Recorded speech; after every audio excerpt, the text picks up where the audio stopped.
Right. This is a bit more of a close-up on the balls within balls. Right. All right, this would, now this is not talking about rotations yet, because right now our Vecca system is over in the parallel side because of the natural rotations of the Eka-Vecca systems. But let's just say we're at our start position, and this is our PCM Vecca. Remember, there was a set that went out this way that was a PKA grid, and the light field that actually goes with this one but phases with that one. And this is the PKA light field that phases with our PCM Vecca. This diagram shows the universal Cathara grid, shows the 4 density levels, density 1, 2, 3, and 4. This would be the center point where the light field and the density field connect at the center point of the Eka at the Cathara center 12 and 13. So you'd have your Eka core in there. Now, what this also shows is a lot of things. It shows, first of all, what are called the radial bodies. Remember, for those of you who have done the activations of flame body activation, boy, they were little flame bodies. You should see what's coming.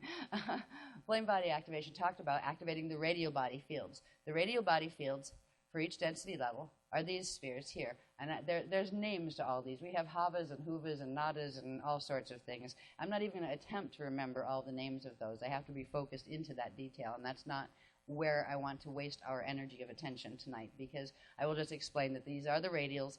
All right, you have density 1 radial body here, density 2 radial body here, density 3 radial body here, I think. Am I doing that right? Yeah, 1.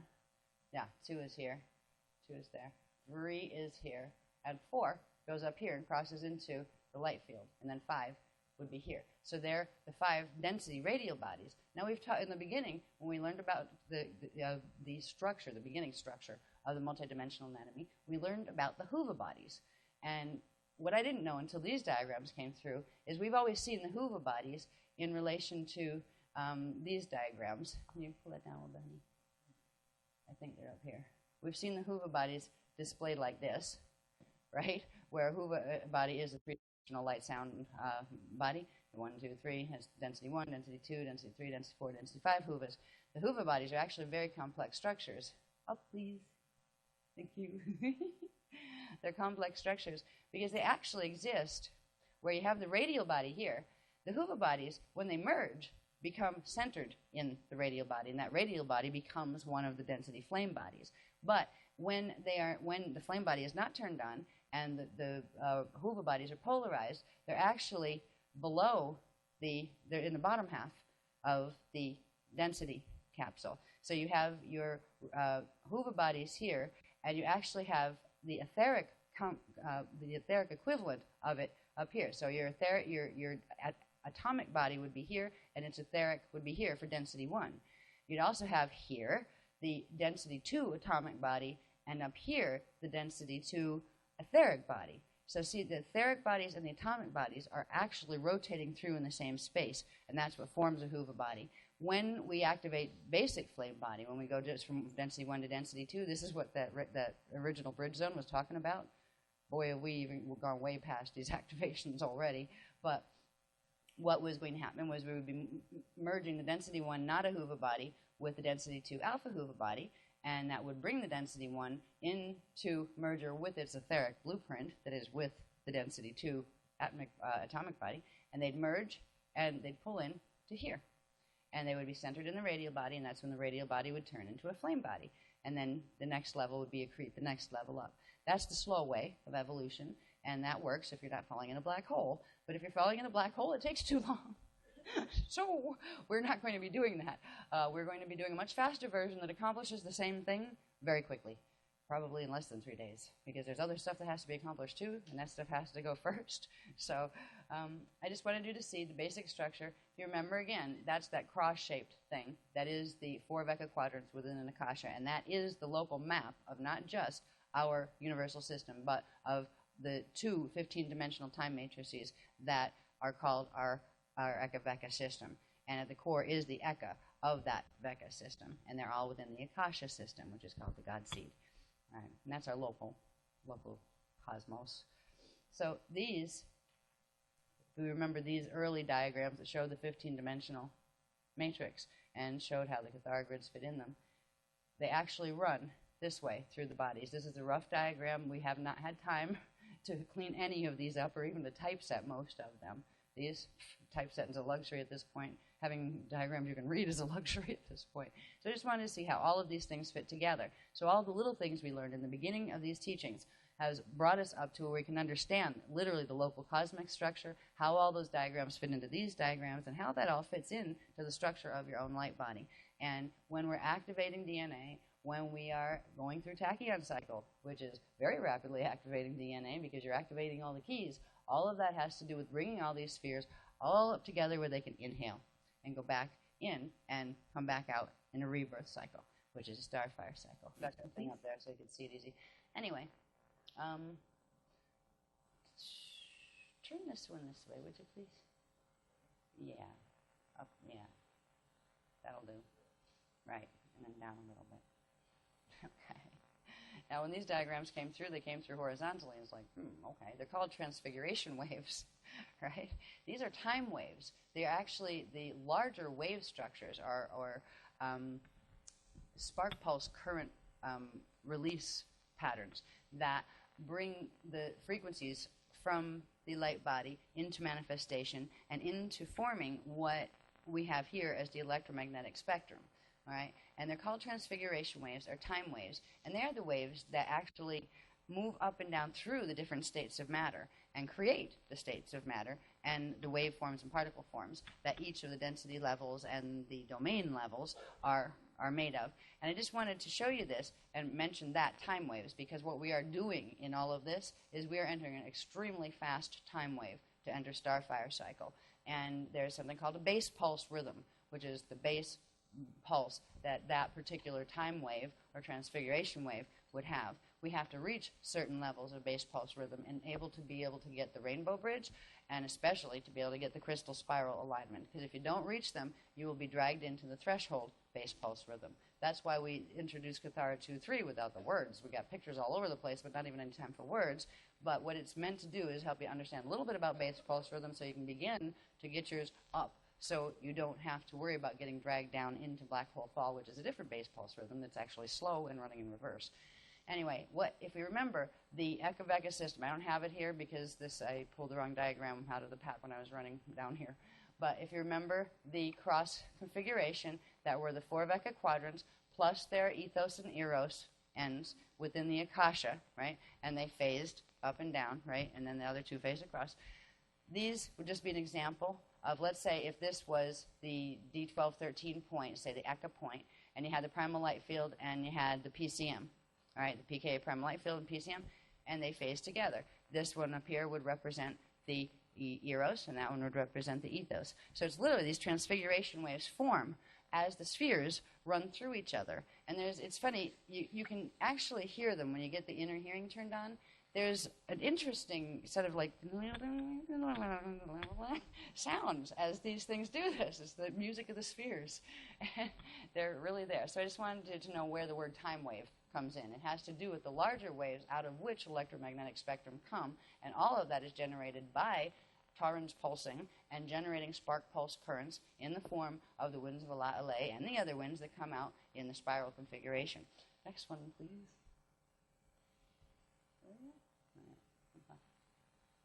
I was asking if we were ready in this and that, yeah. Now, this is just a really quick run-through of when you have the natural structure of a universal Veka system functioning. And by the way, that universal Veka structure that we just looked at is also the structure of your own personal light body structure. You are a microcosmic version of the macrocosmic universe. So when we talk about universal anatomy, we're talking about yours as well. Now, in a natural system, you would have certain configurations of planets and solar systems and natural ways that energy works within those solar systems. And when you have solar systems that are functioning naturally and galaxies that are functioning naturally, you have DNA that functions naturally in the life forms that are on and living in those planets and stars and suns and things, because you can live on suns if your DNA is doing a certain thing. All right. Now, this is a natural structure of, there would be planetary body here. These would be the atmospheric fields and magnetic fields and things of the planet. This would be the large planetary Merkaba field, and this is just a biveka Merkaba. That we won't even go into Merkabas. There's a whole bunch of different types. That's in manuals too. But then we have what would be called the radial body structure, and that's the thing that activates to become a flame body in natural circumstances. So there's a natural structure to the planet. It is built on the Cathara grid. It is built on Merkaba fields, which are spiraling vortices of counter-rotating electromagnetic energy. And if they're rotating in the same direction, you know you're in trouble because that's a phase-locked set that is product of Metatronic science. Now, and if it happens to be going in a 3421 spin, you know you're in real trouble because it's activated in order to get its golden meanie spiral going. Okay? Now, what this configuration here is called the Ruche configuration. It's a configuration of the core. When you're up in the first particle of creation, there's a certain set of Urs and Rus, they're the things that later become joules, of core radiation, and it's structured in a particular way. And they're in sets of 12 that are literally laid out in this interaction to each other. It's part of what the core encryption of the Christ code is, and that's the Christ code that allows for eternal life, perpetual motion, and living, breathing light systems. All right. So this is known as the Ruche. It's also known as the divine blueprint, the core structure of the divine blueprint. And all of the things we're working on start with this structure and would have these structures at the core. This divine blueprint forms what's called the planetary shield. If you see this thing here, this is one of the planetary shields, the one that runs horizontally, and it runs through the sphere. That's like the shield that we were seeing when we activated the Sadi Seda sphere here and had that plane where the eyes sat back here, right? That they would have been sitting on that shield. So we have natural configuration, natural Merkaba structure. North in any system will be where Cathara 12 center is. That is supposed to be north, just so you know. All right. There is a natural relationship when everything has its north pointing in the right place. And this has to do with what angle the spheres of energy are actually tilted at. If they're in their natural angles to each other and to the core of creation, they will receive the natural spirals of energy coming out. They will be able to spiral back in and do the rebirth cycles with no problem, and that's why it's perpetual motion. It's when the Cathara grids get distorted, it's when the balls begin to tilt at angles they're not supposed to, or take on polarities that make them repel when they're supposed to attract, and vice versa, that you end up with black hole messes, and that's what we're in the middle of. This should be how the Cathara grid looks on our planet. It's just vertical, right, in relation to the solar plane, which would be the solar shield, the shield of the sun, which is a larger body that the smaller planets revolve around. So there would be a natural solar shield, and it's actually what you see when you see the diagrams from space where they show the different orbits of the planets. Why are they like in this relatively interesting flat orbital plane, except, of course, for the ones that go like this that aren't supposed to. That's a product of the beast as well. We got into that, too. I'm not going to cover all those. There's so many pieces of the beast that we've identified. We could do a book just on the beast. Maybe someday we will. I don't know.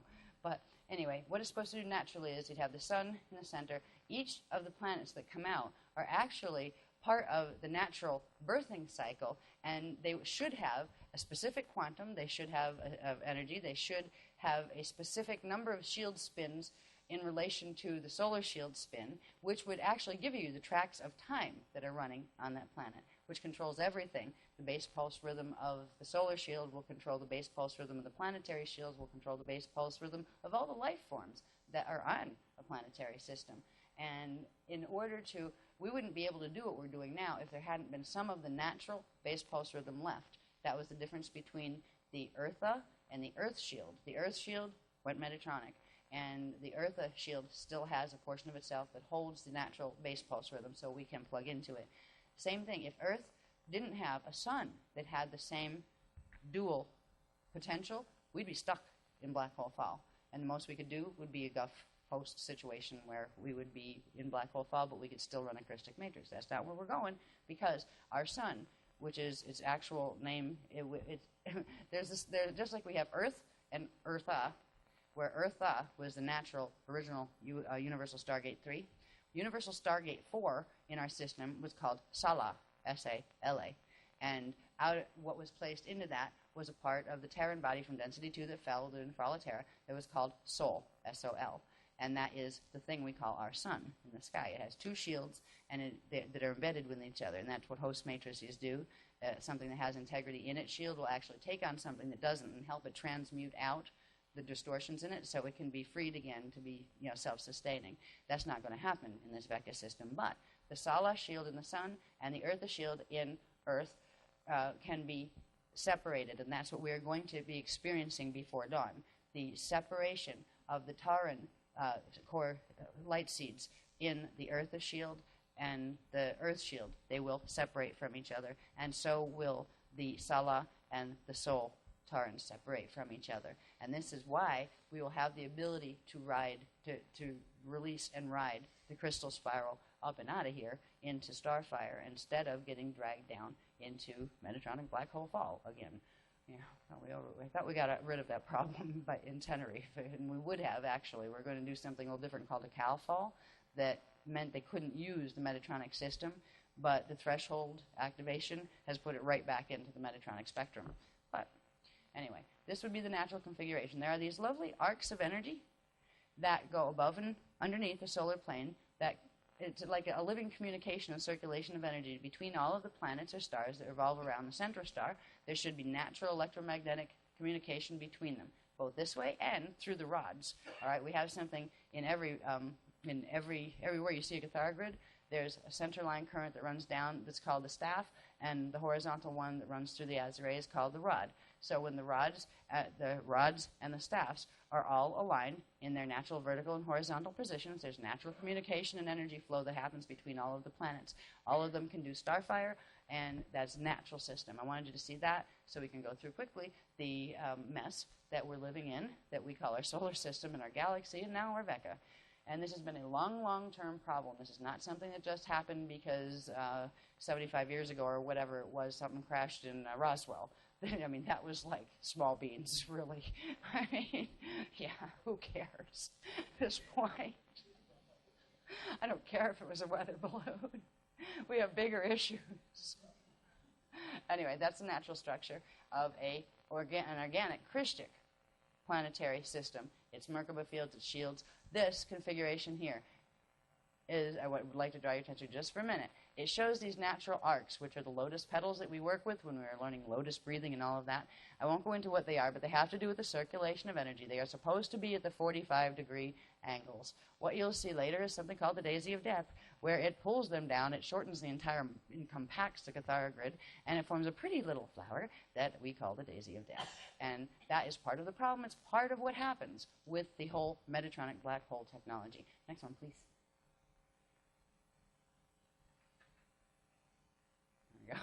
Oh, yeah. This is just showing you another version of the Vecca system that we're in, but I'm showing you these with double lines on them, so they actually look like tubes a little bit, because they are passageways. When you see cathara lines, they're not just little drawings hanging out in space someplace. These are literally like tunnels of energy that run between spheres. So here's our Particum universe, there's the Partic universe parallel, and the light fields. And these are all tunnels and tubes that run through and between the Stargate systems. They're caverns. And there are other things, too, that are larger that I won't even go into that have to do with large pillars that run this way, and this way, and this way, and this way. They all come into activation when you do Starfire.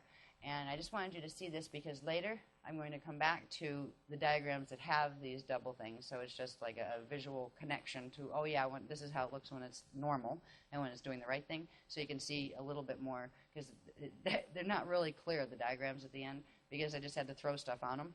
But it's based on these, so you'll be able to see this is where the PKA is, its natural start position is. That's where the PCM universe is. Right now, I will explain that our PCM universe, all of these things rotate. All these spheres within spheres rotate.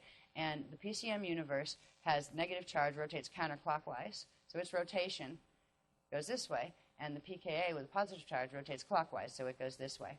Now, the rotation began when we entered the Hitharo cycle in 2003.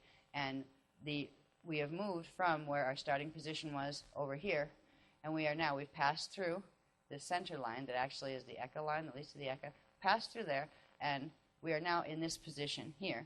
And we would be on our way naturally up to here to finish a natural Hitharo-Hethalon cycle. We didn't get there. All right.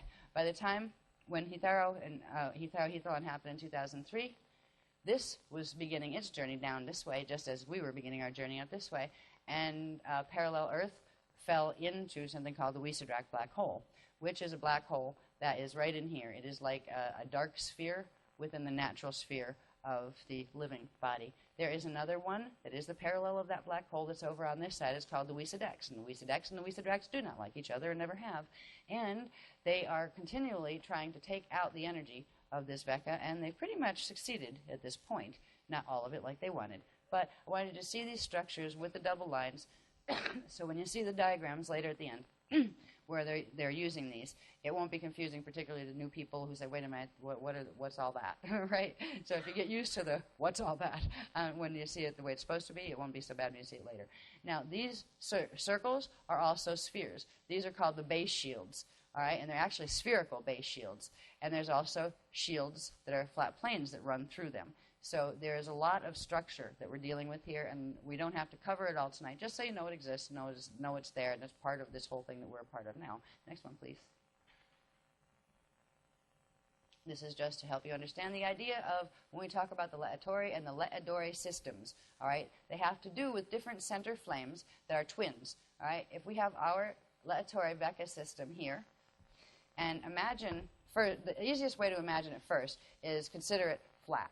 If it were a plate, which it isn't, but first consider it as if it were a plate. And our system is on one side of the plate, and the Laedore system is on the other. The twin flames are the Laedore and the Laetori flame in our particular Ekaveka system. All right? What they really are is spheres rotating through each other, but underside. I'm still trying to do this spherically, like to try to even see it in my head spherically so I can draw it. But basically what you have is, as these rotate this way and have their own spins, these actually go in counter-rotation, and they're a set of spheres within spheres. And the Laedore system came online when I think we hit starburst. I think that's when we progressed from, I think that's when they came online. When we progressed from the Hetharo-Hethalon, and that was not going to be enough to stop the black hole fall here, that we progressively have gone up as far as contact, where the next level of council would get involved and say, hate to tell you, but you need to do this now, right? And they would, so we have this chain of councils that started with the Elohai councils and the Azarite councils and the Guardian councils in our Vecca system. We are all the way up through the Eka at this point, over to the underside, or actually we're the underside of the Adore Ekaveka system, and now we've gone through into the domains that are inside. All right, these are spheres within spheres. These domains have to do with the, I'm just learning how to put these diagrams together, with the the starborn cycle, and those different, the Maiad, the Dyad, all of those things, they all fit in here, and they are actually, these are all light cells within these larger cells. But these are actually territorial definitions between different levels of reality. The Eka cores are in here. The Vecca shield, what's called the Vecca shield, is here, and that controls these things. The Vecca shield is what, when the Vecca inhales and pulls its Cathara grids in, it pulls in to this grid here, and it forms a center grid. Right, where this one and the one that you don't see, that's the ethos and the eros ones, they all pull in to form the center. They would pull in to here. There are larger ones that pull in to the outer Eka base shield, larger ones into the Akasha base shield. This is the Akasha A base shield that actually goes with the larger maps that go up to the full Eucatharista body. So just so you know that there is the Laedore side, and there is the, Laetore side and the Laedore side. We're in the Laetore side, which is the, it has the Laetore flame is base electrical, where the Laedore is base magnetic. So the Laedore side would be basically the female, and the Laetore side would be basically the male, but they're really androgynous. It's just a polarity thing. Okay, next one, please. Are we done with that pack? Oh, yay. We're done with that pack? We're on the new ones now, aren't we? Some of the new ones, yeah. All right. Just for a quick reminder, got them all pretty much in one space at this point that you can actually see them. Now, we talked about the starborn cycle, where we started with the Taran. We started with the triad that forms the Taran. The triad was Partakai 1 and Partakai 2. Partakai 2 birthing through Partakai 1, splitting Partakai 1 into the two smaller pieces. They phase and make sparks. And when they phase by the time they phase 4 times, you end up with the sparks that form the taran. All right. So this would be considered the 0 axis or 0 cycle. Right. The next cycle, these are the cycles of creation, how the light body is born, and it's also the cycles how it rebirths. So they're the same cycles of tachyon cycles. You have the taran, living light seed. It's called the star spark unit. It's the 3 Ina.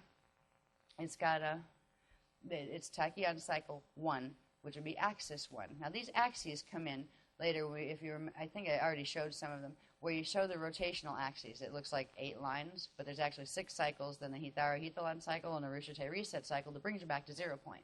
Okay?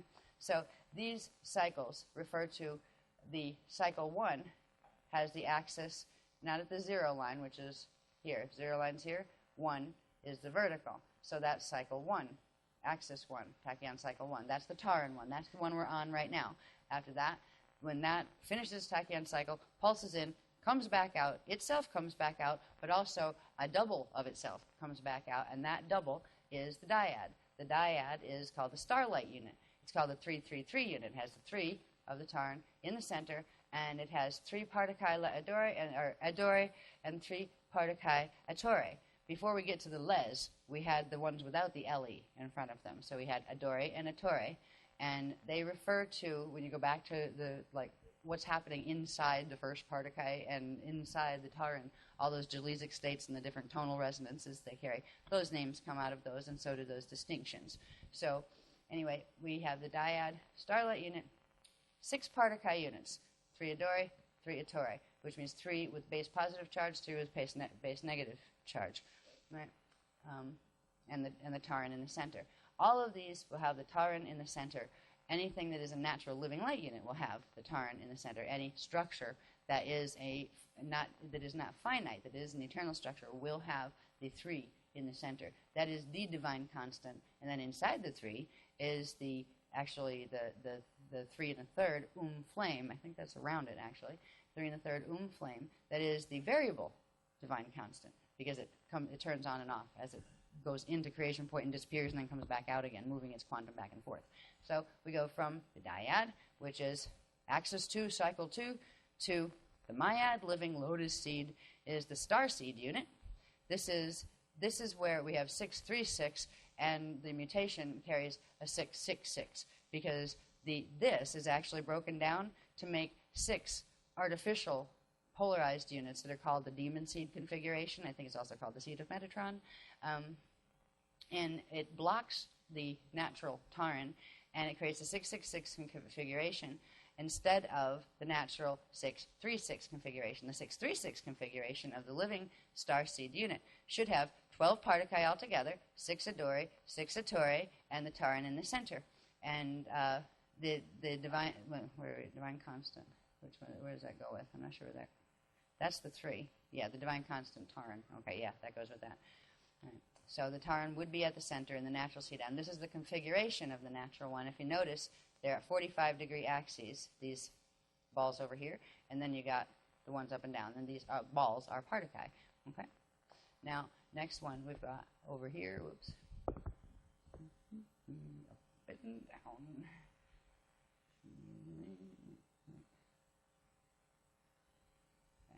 Next one is the monad, or the monos.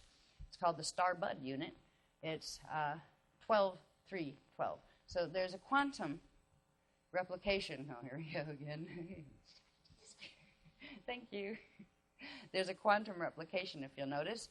It went from 3, and it became 3, 3, 3, 3 on each side.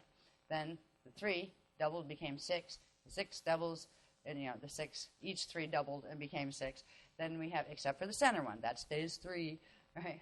Then the 6s, the Laetore and Laetore 6s doubled and became 12s, and that's where you have the monad. So you've got 12 Laetore, 12 adore, 12 attore particae units. There are 24 altogether, 24 particae units, plus the 3 of the taran in the center, and which is the divine constant, the taran. The tachyon cycle 4 on axis 4 is where the monad forms, all right, or the monos. There's actually things that after all these form. These are, I think, the outstep. There's the instep, the outstep, and the in fold, the out fold, and then the out picture. So there are levels. Once you've got this structure created, then there are these folding ins and folding outs of creation, right, with the expansion cycles. And I'm still trying to track which is in folds, which is out folds, and where Starfire fits in. It doesn't matter. That kind of detail, we don't have to have it. Eventually we will if we have the luxury of time to do that.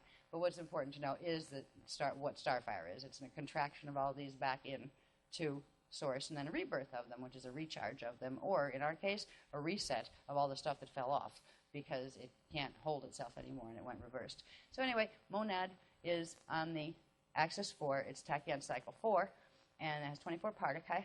And remember, this has to do with quantum, because in the center of each of these, there are the collections of joules, which are Jaurels is actually what they're called, JAH-UR, referring to the ERs, which are a specific type of quantum, Ls, which refers to carrying electrical charge potential.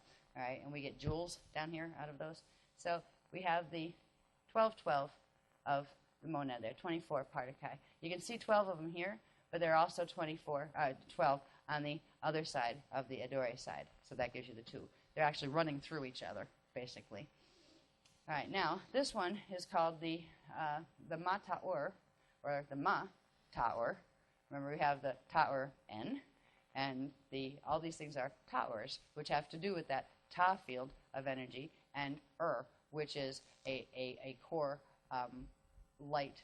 It's a word. It actually has several meanings, but it refers to first core light, all right, or light, or the stuff before light, really. But it can be used in terms of light. It can be used in terms of heat or radiation. It really refers to core from source radiation before it breaks down into ores. So you have ers, and then they break down in quantum and become ores, and that kind of thing. So when you see the word ta'ur, it refers to the first creation level. When you see ta'ors, they're broken down, ta'urs. So these words all mean something. These sounds all mean something. They're not there by accident. They have to do with the encryptions that are actually held in each of these parts of the anatomy. So the mata'ur is the Amareya hub cell. When we got into discussing the hubs, which we won't tonight, there's all these very interestingly interwoven catharogrids that form what are called the hub systems. The hubs represent the inner domains. Now, if you look at these units that came before this, you have what are known as the core domains. And then out from the core domains, you have the inner domains, or the hub domains. The hub domains then create the next level out, which are the Edan domains. They're considered the middle domains. And then out from there, the Edans create the outer domains we live in. What are they called even? I don't know. The Edans are in something different. See, I'm still trying to find the words that go with which pieces, because I've got the pictures and I'm trying to figure out which words. I know up to Edan. I don't know what they're calling yet. The full outer domains where our Ekaveka system is a part of. But I think it might be part of the Edan. I don't know. I have to wait to get that. Anyway. But this hub cell is the next configuration, where here you had the 12 through 12, which was still times 2 replications. Here you have 24, 3, 24. So the 12's doubled again. Now there's 48 particuli units in this one. So it is the 48 hub cell unit. And that's considered, I believe, the first 8 cells out of the 15 cell seed atom of the outer creations. And it's actually the inner cell, the one that bridges the middle and outer to the core. So it is the first of the first 8 cells, they consider it. The Taran is the center one still, and this is on axis 5 that this forms, so cycle 5. That forms it. Next one, please.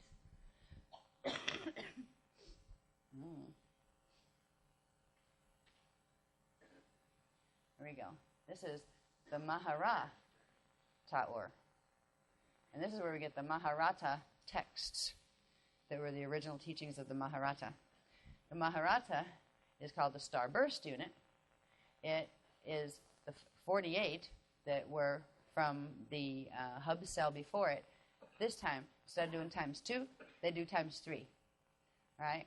So 48 times 3 is the 144 particuli units, and the 144 particuli units are the divine blueprint. They follow the monadic configuration, which is the Ruche configuration.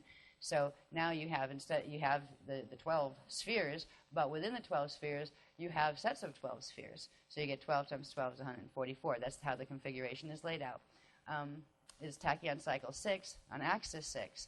Now, remember, this is, all right, it's a 6 cycle, and then stuff starts to happen where keys starts to form and things when you go into the 7th, between 6 and 7 axis. So you go into hetero and hethalon, and that's when, during this cycle is where you get this. Next one, please, honey, up. Not next one, yeah, but just up a bit. Yeah, thank you. This is called the Akashara Tower, or the Akashara. This is the one we're activating. It's the Starfire unit. It's 144. It went from times 3 to times 12. All right? And this is because of the interactions, electromagnetic interactions that take place between the progressively growing quantums. It creates more, and there's more sparks, and they create more, and they create more. There is a stopping point at one point, though. There is a point in time when enough keys are generated, enough tachyons are generated, where instead of just keep expanding out until it, like, drains God source and it all goes away because the quantums have been expended, that doesn't happen. There's a certain point where the tachyon cycle activates and everything is pulled back into core. Source gets the energy back, but then all of that replicates part of the energy in the source, so it can give it back again. So it keeps a quantum balance between the energy source expended in the first creation and the amount of energy it takes to keep everything rotating and all of that. So there's this whole quantum balance that takes place between the source energy field within which the manifest creation energy field exists. So here we've got the Akashara Tower. It is the Starfire unit. It is the Edon 1728 Partakai. Okay, Partakai. It is tachyon cycle 7, axis 7. All right, and I have that just for, I took the H's off because there's different levels of the Aro and Elon cycles. So there are different ones that use those endings with different beginnings on them. Just so you know, that is the cycles where certain things happen with the keys and the tachyons, where the others are just generating sparks. It's during the 7th cycle, I believe, that the sparks come together to form the keys, and then the 8th, what would be the 7 to 8 axis, which is back to 0 point, is when the keys form the tachyons, and that's what we're going into now. We're going to a 0 point of the Taran level. All right, that's what that 0 point, that still point, is when we go through the hydrogen bonds releasing and then the helium bonds releasing, and we accelerate to the point where we stop. And then the creation point opens, the diamond door opens, and the vacuum happens. And that's when the Tara gets pulled in, and then it rebirths out as the dyad. So we're going to be going through that tonight on the Taran level. Whoops. Sorry. So I just wanted to show you where these guys fit together, and the sizes that you've seen them at, these would be their proportional sizes to each other. They do fit together. I just haven't had enough time to do it. I have to put them together, layer on layer, using like the transparencies and stuff, because these aren't even in the computer. Some of them are. This one's in the computer, but the other ones aren't. And I can do stuff better just freehand, So, but maybe if Az feels ambitious, he could put them all together on the computer. Oh, bless you.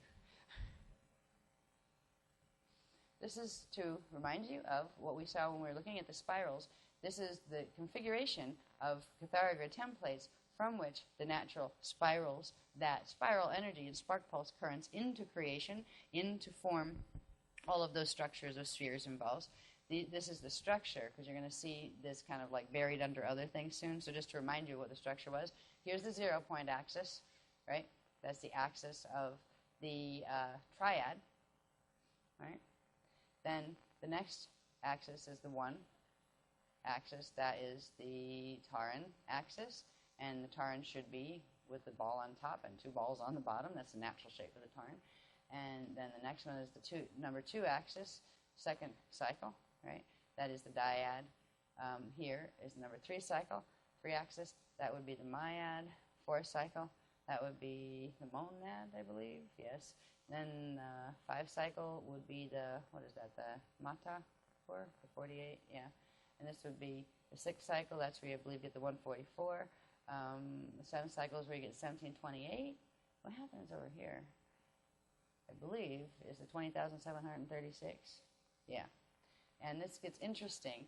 And the reason why they wanted to get us through, why we were so late tonight, was because they wanted to get us through to a certain set of diagrams so we understand what is beginning to happen in our light bodies. And it's like you thought it was fun activating the regular Amareya flame bodies to climb the densities one by one.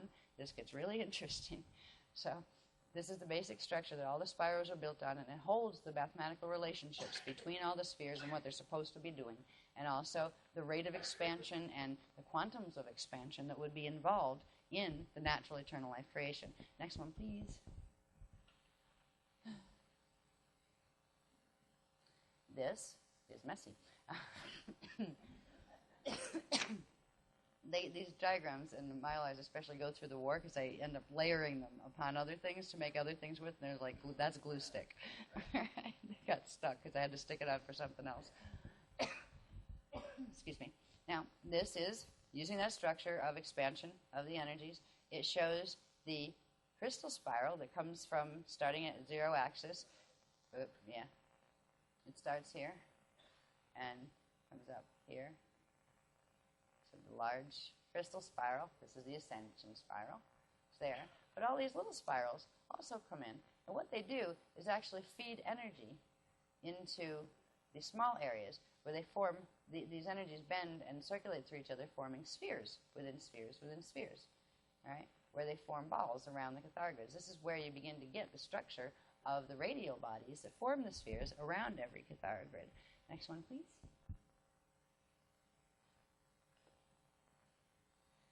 When you take the spiral away, this is the structure. Now, not only are the cathargrids spiraling energy out, they are each spinning as they do this as well. And between the spinning of them and the fact that they are sending current out, they form spheres of energy, spheres within spheres within spheres.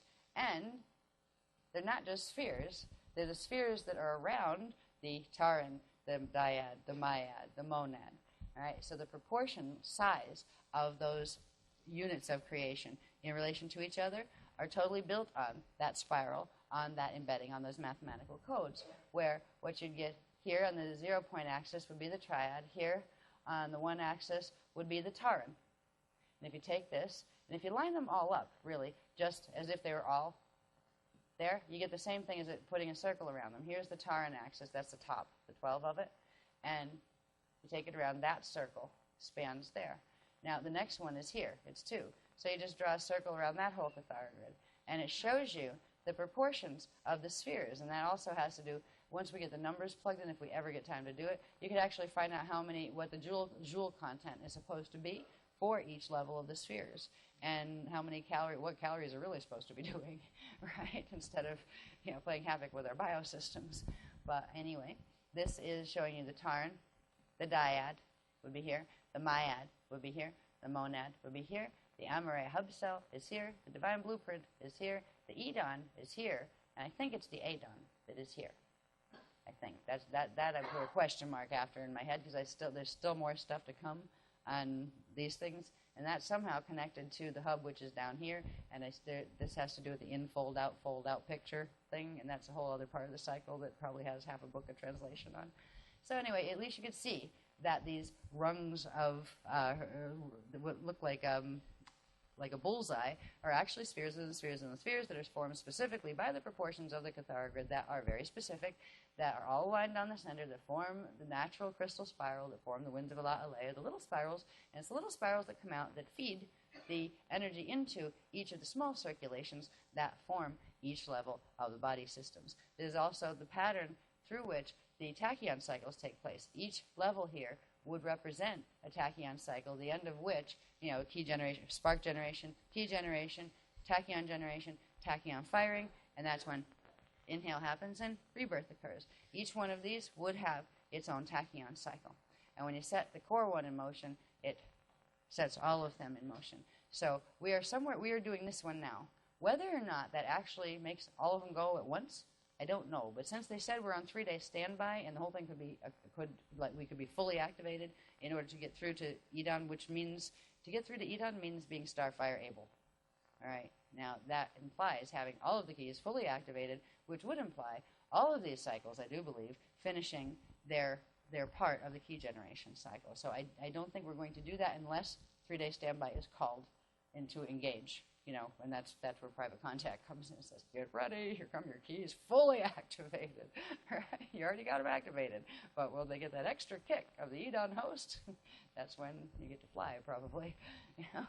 So I don't know if we're ever going to have to do 3-day, go into a 3-day engage. Hopefully not. Hopefully we'll be able to ride this through in a more smooth way, because if we go 3-day engage, that means there's going to be something cataclysmic here, and they're trying to get us out in order to have somebody left to try to help whatever might be left after the fact.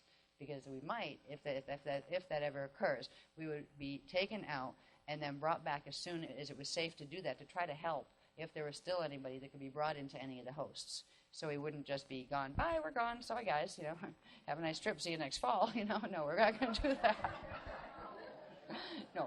No, those of us who felt stable enough and ready enough there would be teams that would come back in and help, as long as there were those who could still host out. There would be help available for them. So hopefully it won't go into that scenario, but it might, and it looks closer to might than it did before since the threshold activation. So this just shows you the spheres that are formed, and the spheres are all those little stages of creation, and that all connects in with the spirals, and that all connects with the breathing of the Veka systems and the Eka systems. So it's all a very unified system. Next one, please. It's cold in here. This is just to show you that same diagram, right? But if you fill out the blanks, it actually creates the structure of what we know as the levels in a regular Cathara grid. So every little Cathara grid actually mimics this structure as well. It not mimics it, but it has the same pattern, where in a regular Cathara grid, in the radial body structure, you have running the 12-1 point is the rayon field. Running the 11-2 point, which you can't see down here, but it's the 11 up here, Cathara center to 2 Cathara center, is the trion field. You have the void field that actually runs 9.5, the Rajna, down to 3.5, the Iyumbi. All right, that's one of the void fields. Inside of that is called the Lethra. This is where you have the trion and Miaj field that we learned about first as radio body, connecting with the Lethra and Kethra and Ethra fields that are the etheric fields that we've learned about after we got into Pillar of Power and those kind of things. So it's just showing you that literally that whole expansion contraction thing, the fact that those parts of the light body, the star-born components, are all a part of this, and they actually form that basic structure on the cosmic level and even on the macrocosmic level. So all of these things are connected, and they do fit. All the diagrams fit inside of each other and coordinate with each other. That's why they take so long to do, because you can't just say, well, it kind of looks like this. You have to proportion it to something. You can't just say, well, there's all these spheres here. That's why when I showed you the first diagram that I had, the color one, that had the Parta key, the center unit of the Taran, and it showed the 9 layers that were inside of that. I did mention that they're not exactly in proportion yet. Why? Because they have to be plotted on a Cathara grid. That's why. And, so that was just a rough diagram that I was just playing with on the computer, trying to keep track of what they were saying so I didn't lose track, right? Because sometimes they're saying so much, it's just like, so I did that diagram. That will eventually be brought up to code where it's put in the Cathara grid, and it will follow this configuration. So all of these parts of the anatomy we've talked about are all connected to each other, and they're all connected to that spiral of energy, the spirals of energy that are the spark pulse currents coming out to perpetually feed the energy into the systems, and then at a certain point, they turn around and bring it back in. So it can be inhaled to source for rejuvenation. So that's why you have an expanding and contracting universe, not just a universe that expands. If you have a universe that's just expanding, it's going to expand to the point where it falls apart at some point. Everything's going to get so far apart that whatever energy is actually giving it energy to expand is going to be expended in its expansion. Then what? Things fall out of the sky. Where do they fall from? What do they fall? What do they fall to? There's things that happen in systems that are just expanding. It means something is wrong. If science is perceiving, our universe is continually expanding, why might this be? Because it's sucking energy off other stuff. That's why it's running a black hole at its core. At the core of our galaxy, we're running a black hole. That's why we appear to be expanding. If a universe expands and can't contract, it means it can't starfire. It can't go back in for rejuvenation. It is not an eternal life system. And that's what we're facing in our system now. It is the finalization of something that began quite a few billion years ago, actually, in this Veka system. Anyway, that's structure. Next one, please. Oh, we're going to be doing this, guys. Half hour to 45 minutes. Okay. They said it'd be half hour, 45 minutes. You know what time it is now? 25 to 2. Okay, so okay. So what, all right, he's saying, why don't you break in a half hour and then be ready to, like, break for comfort break, and then be ready to come in 15 minutes after that. Okay, so if you can figure that out, because my brain's too tired, whatever time that is, we'll break at 5 after 2 and come back at 20 after? Good. Do simple math. This is what we started with either yesterday, whatever day it was when I showed you this. I'm so tired at this point that it's hard to remember which day. It's all blended into one very long day that seems to always be dark outside. Right? Right. This was the taran, again, the natural taran. This was the upside-down, twisted, harnessed taran that is the product of the Metatronic black hole system technology. This is what Earth's taran looks like at this point. This is what the Earth-taran still looks like. It has some damage to it, but it is still functional to do its cycling, and it's actually they're assisting to repair it. But so we're dealing with that. This configuration that was a crop circle from, what was it, 2000 or 2001? I think it's 2001.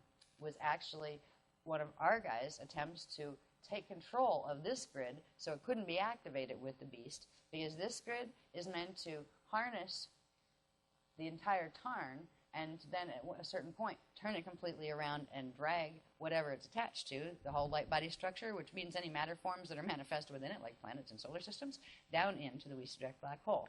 And the Thetans have controlled it, were in control of this. They've been out of this matrix for quite a while, hiding out in a black hole over on the Adori side. And they've been hanging out with some kind of, what do they call them? They're reptoids, is what they refer to them as.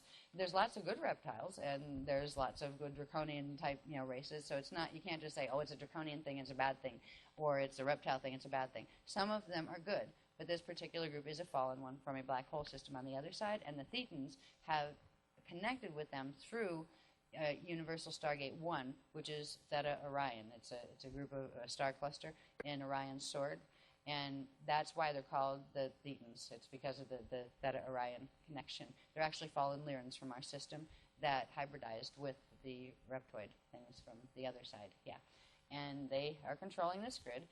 We don't need to worry about them. Like they're on their own mission here. We're on ours, and well, this will probably be the last time our paths cross, because what's going to cross are our spirals. They've activated this grid in the Universal Vecca template and in Earth's template. This natural spiral that comes, our crystal spiral, that comes off the natural taran at certain times after tachyon cycles finish. There's these bursts, or not when they finish, it's kind of like during them. There's these bursts of energy that come out that form the natural cycles of the crystal spiral and the winds of Ala and all those spirals. This is meant to grab hold of that, compact it in, and to harness these where they become the Fibonacci spiral, and where they become first the Fibonacci and then go into the golden meanie, which is supposed to be the perfect spiral, except for the fact that it has no relationship to its center. It has no relationship to the center because it has to stick itself onto something and suck energy off it in order to have enough energy for it to spiral outward. And what this does is, this is like the cream of the crop of Metatronic. This can control the entire set of various different structures that collectively represent the beast technology. And again, for anybody who doesn't know, we call it the beast because it is the blank slate technology, because it literally wipes out the entire memory matrix of whatever it drags into a black hole. It actually fragments things in a harnessed field and throws them back together a little bit, not quite exactly how they were, right? Where you end up with really distorted things like consciousness, bodies, people that cannot come back out of the black hole once that being chewed up and put back together with parts of things that came from somewhere else that didn't belong there. That's why it can't be purified in a natural way. That's why when they fall, there is no choice but they have to stay in their Metatronic black holes. And that's why they keep trying to invade other systems and suck energy off them through these false spirals. These are spirals that are made to vampire energy in order to feed black holes so black holes don't implode like they naturally would at a certain point, which means everything trapped in them is literally trapped and can never go back, not even as space does, back into source, which involves going back through a natural starburst cycle. So it's trapping consciousness in those systems. And you're much better off going back as space does than being stuck in a Metatronic black hole and having to put up with false overlords who are dominating your matrix and telling you I'm your god and this kind of stuff. You don't need this stuff. And that's my opinion anyway. I take space dust any day And I think I have once or twice, actually. No, I'm not going to fall. You're going back to space dust. Okay. Right? Yeah, better now than later. Yeah, there are worse fates than space dust. Like living in a black hole eternally, where they keep feeding it and you can't escape. And you're still in a form and you're still in a body and you don't want to be anymore. You'd rather just be gone. And you can't be gone because you're trapped.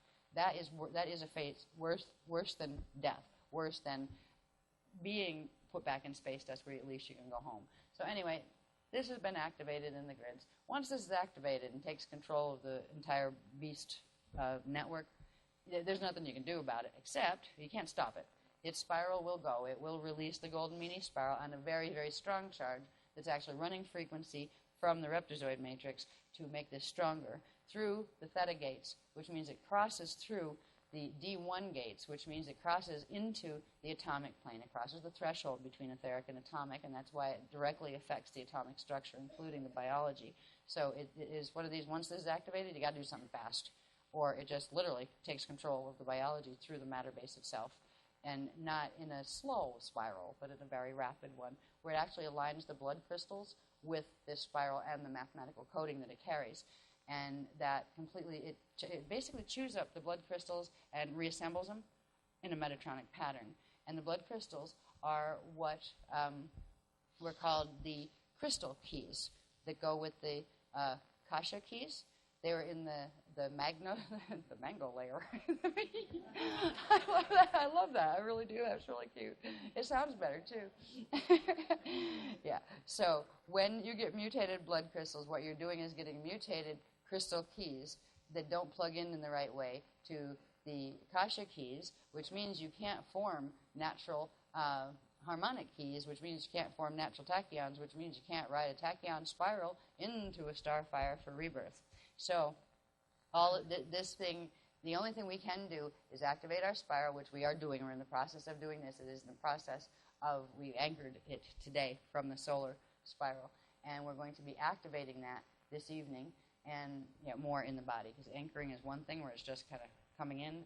Activating is like making tachyons run through it, and I believe that's what we're going to be doing tonight.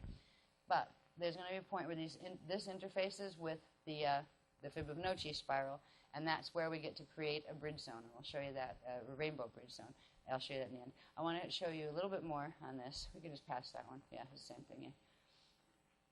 I'm going to go through this real fast.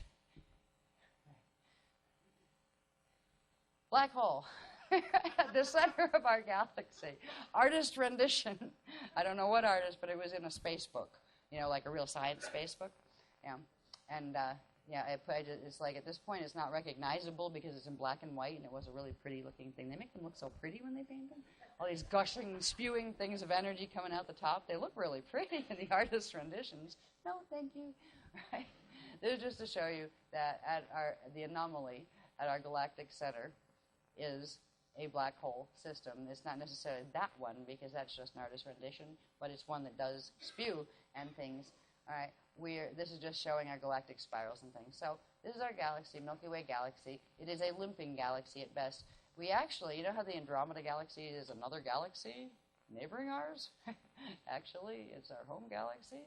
That we were part of the Andromeda galaxy, and I'm trying to figure out how they split everything up, because Andromeda ended up over here, and our Milky Way system ended up here, and we've got Lyra as where gate 12 is. I mean, it's a mess in this Vecca system. This universal Vecca is a mess, because there are galaxies that are fragment galaxies that are supposed to be together. You got things feeding off each other, where you see like you'll see one stellar body here and another here, and you'll see these spirals of energy where one's actually spiraling energy off the other one. Guess what it's doing? It's eating. Right? Guess what that means? It's got a black hole at its core. Right? So there are a lot of phenomena out there that our scientists are still innocent to, and they'll probably stay that way for a long time. This is just showing you all the different aspects that we have gone through for like 4 years now. I think we've been revealing information progressively about the beast machine, about the black hole machine, about where it's come from in a neighboring Akasha. It's not even from our immediate Eka system, where the Wiesadack black holes and the Wiesadack black holes. They interface through our system through wormholes. And Up here, this is just showing our natural, it's basically showing this in relation to our solar plane, our solar plane. Our sun would be here and Earth would be here, and this would be our vertical gate system, and this is actually a horizontal gate system going out here that gives us our planets that each are gate planets. So we have the gate maps, we have all of that, the natural gate structures. Then there are the interface zones of things that don't belong here, that are crossing through, and this is where black hole interfaces are coming through. On the Vecca maps, it looks like this. You have in the PCM universe, you have one set of artificial wormholes and another set in the PKA universe. One set was called the Phantom set, and it was because of these that parallel Earth actually fell Wisadrak before we even got through, the end of the year of Hitharo. But these are a problem. These are connected to something called the gravitron, which we just recently have been learning about. And in fact, when we went to Belize, we found the effects of the gravitron met us first because there were like hurricanes all over the place. I think there were 3 hurricanes in the Gulf or something that time. And people were getting like stuck at airports and everything trying to get to the boat because it was a cruise ship. It was one of those things like, yeah, we believe there's a gravitron here because it's centered in, like, a part of it is centered and controlled through the temples, South American, like, ancient temple complexes that connect through the Gulf of Mexico. And it was because this had been activated to begin a shift. Now, if you remember that we are already rotated over here, so we're in the PKA side, the gravitron was at this angle when it began to be taken over by the group called the Budhara. What they want to do is, because we have a Wisadrak black hole over here, and they didn't want stuff to fall into there unless they could make sure they could pull the Wisadrak black hole all the way over in to the one they're connected to over here. What they've done is they've shifted, and the shift is already it's already done at this point. They shifted this big vortex machine that runs through our Vecca system. We also have one little one on the planet and one in the sun.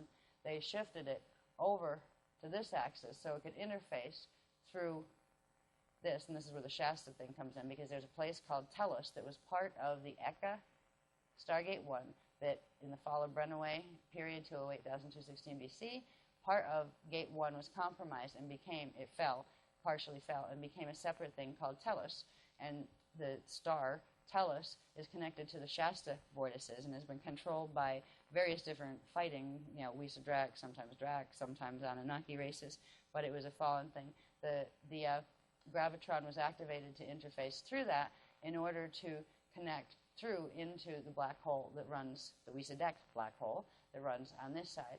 Now, various things have happened that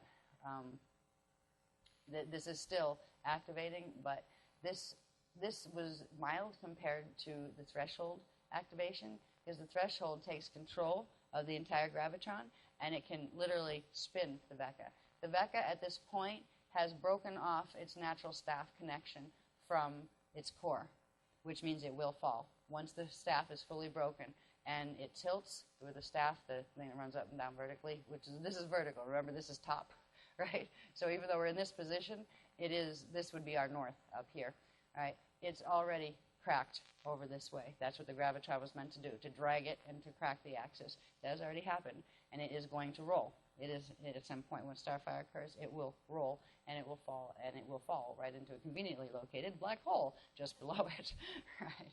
So all of these things that we've talked about with the threshold, it's just the last straw in a long set of messes that are a very intricate and really brilliant, actually, pervertedly brilliant, black hole technology that utilizes black holes and wormholes and vortex mechanics, which are Merkaba mechanics, right? And they have a specific ratio, just like there are ratios to the CRISP code that go right back to how many units of stored electrical potential, negative and positive, are held within a roux or a joule within the encryptions, within the first particle. They have to do with where we get 33 1/3 electrical clockwise and 11 2/3 negative charge counterclockwise, and a differential of 21 2/3 electrical positive. Those numbers have to do with the joule count and the and roux count in particle units, in the core particle units. The same thing when you have people playing with 3421 numbers. That is a different code. That is the artificial life creation code, the Metatronic code, where it literally changes the joule counts and the Merkaba spins in order to create this system, which creates and forces together things that normally would not stick together. It creates what's called the cube matrix. The black cube matrix is what it's called. And that exists in a black hole. And what they've progressively been doing are pulling parts of our solar systems in different density levels in and integrating them into a harness structure that creates an artificial creation. And that's what this has been about for them all along. And these aren't just like a few people. These are your false creator god collectives. They are density 3 and 4, some of them. They go up to about 11.5 as far as dimensional frequency goes. So you're dealing with like avatar collectives, fallen avatar collectives, that, yeah, they can ascend up and down and sideways as long as it's in reverse, because that's how their codes are running. But anyway, I just wanted to show that there's been all sorts of information on how this system works. We've shown how it affects the density Hoover bodies, and that there are these tubes and things that suck energy between one body and the other. They create static fields between the bodies. That's why your mental body doesn't know how to talk to your emotional body, and your emotional body doesn't know how to talk to your physical body, and you're all divided up in 3 pieces, and you can't figure out where your astral body might be. That's because you have all these artificial electromagnetic harnesses and vortices that are blocking the natural flow of frequency. That's why we don't remember who we are when we're down here. That's why we have to fight to reawaken. And this is all carried in the gene code, but it's also carried in the biofield because it's carried in the environment. It's carried in the planetary light body, in the solar light body, in the galactic light body, and in the universal Vecca light body, in this particular universal Vecca. Thankfully, there are many other universal Veccas in many other light cells of the cosmic body that don't have this problem.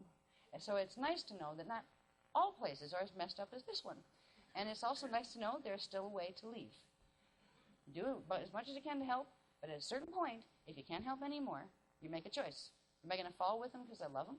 Or do I love Source even more? And do I love having the ability to love more than I love any one individual or group? Anyway, we all have a choice because we are trying to override these systems. We've progressively tried to override each level, and we've managed to keep our heads above water. We're still here, we're still speaking, we're still activating, and my goodness, we're going through a tachyon cycle. That is amazing. With the damage that's done here and the environmental influences, it is amazing. I'm really surprised they haven't assassinated me yet, especially when we started talking about the daisy of death and things. Anyway, we'll see. We could write a book on just the black hole machine at this point, and it would really upset a few movements in the New Age movement. Not just one, but a few. We go back to, remember the structure of our Akasha bones and the Eka and Vecca quadrants and the ethos eros systems, right? And that's our local universal structures of the 2 15-dimensional matrices that form a universal Vecca system. Now, that mesh that you saw in the other thing, it creates this. It makes it so this can't phase. It can't pull in. It is stuck and it is static because at the core here, where you're supposed to have the natural structure from the Tarn to the dyad to the myad going out, it's mutated at the dyadic level where the dyad core is broken into an artificial 6 configuration. So when you get to the myad level, you have a 666 instead of a 636, which means it is stuck and it can't pull in. It can't pull into the hubs. It can't do much of anything. It's because of this. It is called the demon seed. The demon seed, if you would lift this up a little bit, honey, please. That's our natural seed. This is the demon seed configuration, and it is the seed of Metatron. And it controls what should be the natural cross structure. It splits it and turns it on its side. So it literally takes these, splits them, and creates all sorts of wacky artificial matrices. And this is probably how we ended up with the Wiesedrack and the Wiesedrack black hole system, where it's from the split itself. I wouldn't doubt, but they haven't told me that. I'm just guessing. But this is what we're overcoming. Our own core light seeds had been mutated to this degree. What we're doing right now is breaking that harness and using the Tarn itself, because the Tarn was harnessed, but it wasn't totally destroyed yet. And what we're doing is activating the Tarn so we can purge this configuration out, so we can go through a natural inhale of the Tarn, which will rebirth the dyad, which will clear the demon seed that is formed from the dyad level, which will free up the natural structure of the myad, which is the next level out. It will get it out of this structure and bring it back in to its natural 45-degree axes of balls. And that will begin the whole process of realigning to the natural order the rest of the structures of the light body. Because when you twist something at the dyad level, it's going to change the angles between all of the other balls that come out. It will change their quantum, their angles, their polarity. And when you change any of those things, it is no longer capable of harmonizing with the rest of creation through its natural structure. So it is stuck in the manifestation. It cannot inhale. In rebirth, it cannot go back to source. So we are literally reclaiming what is ours, what belongs to everyone, what was everyone's in the first place. Anyway, next one, please. How are we doing on time, honey? 10 minutes to go? Okay, I can get through these then. This is just to show you more parts. I'm not even going to describe this. I just will simply point out that, remember the Ruche configuration that I also said was the shield configuration of the Divine Blueprint? This is what the Metatronic code does to it. It mangles it to death. It turns it on its side. It takes pieces of one thing and jams it into pieces of another, so you don't even have, like, Stargate 1. Yeah, it might be part of this one, this one, this one, and this one, where it messes up the codes, the fire letter sequences. What this does is mutate the matter base. I mean, our atoms are messed up here. Things are not forming in the right crystalline structures. They're not having the right number of quarks or the right up quarks, down quarks, that kind of thing. It's literally mutated the matter base from the smallest units. It's mutated the electromagnetic frequency bands. It's made them smaller and less strong than the natural ones that would be. So this is just showing you, this is the shield mess that's created by it, where we started out with something called the Amente interface pattern, where it was a pattern to try to begin opening up and getting back the natural Ruche pattern out of what this mess was. Because there is 1, 2, 3, 4, 5, and 1, 2, 3, 4, 5 block spaces where there's pieces of each of these taken and put in the wrong space, and it creates I want to get into the currents right now, but these are supposed to be, the Ruche is supposed to be anchoring rods. If you have a template with a Ruche running horizontally, it will anchor currents vertically, and they're supposed to anchor in specific ways, and that will allow them to phase in specific ways. Well, what should be a Ruche configuration running this way was turned into that, where you have them running this way and this way. It's twisted the entire way the chakra system runs because of that, because there are certain things called the Ruchete spirals inside the central vertical current that are what feed the chakra systems. And when you mutate the core template from natural Ruche structure into that 5-point structure, it blocks up the natural vortice flows. That's why we only have chakras sticking out front and back instead of the ones on the sides that are supposed to be there too. And it literally takes the Ruchete spirals and bends them in different ways, which completely changes what frequencies are running through what chakras. We've been chakra harnessed as well as DNA harnessed. So this is going to be clearing progressively as well as we do this. Next one, please. Oh, yeah. I'm not going to go through every little bit of text on these. These are coming for the pages for the K23 manual if we don't ascend first. I mean, we're trying to get there's 30 pages left, but I do want people to know something. Those 30 pages, I mean, I think they're still being sold, aren't they? With the, saying that the 30 pages are coming, right? I think so. We haven't held up the whole book, have we? Forever? They're still not being sold? Anyway, I hope they are. Okay, yeah. Because honestly, the 30 pages were a gift. They were an extra that weren't part of the K23 program. They were added just to help people keep up with it. So people that say, I didn't get my 30 pages yet. They said, I'm going to have my 30 pages. I would like them to realize there are a few, but they usually don't show up at our workshops. No, they just moan about us on a different website or a different e-group. Right? They were a gift anyway. So you're really not missing anything. But, yes, you do have a gift coming as soon as we can get them done. These are going to be part of them. They're simply showing the environmental influences present that are affecting the reasons why we need to use Cathara healing to work with the currents to clear these things. When all of the things that have to do with the black hole machine and the universal beast machine at this point, what they create is a total mess. Where remember when I showed the diagram of the Merkaba, they had the natural planetary Merkaba structure, and there was all these nice little arcs because everything was vertical, and the arcs from the sun were coming over to the arcs of the planet, and all the frequencies were talking to each other. Well, right now, our planet is like this. It's Cathara grid that should be this size, first of all. It still is, but it's harnessed. Now, it should be vertical, right, in relation to the sun.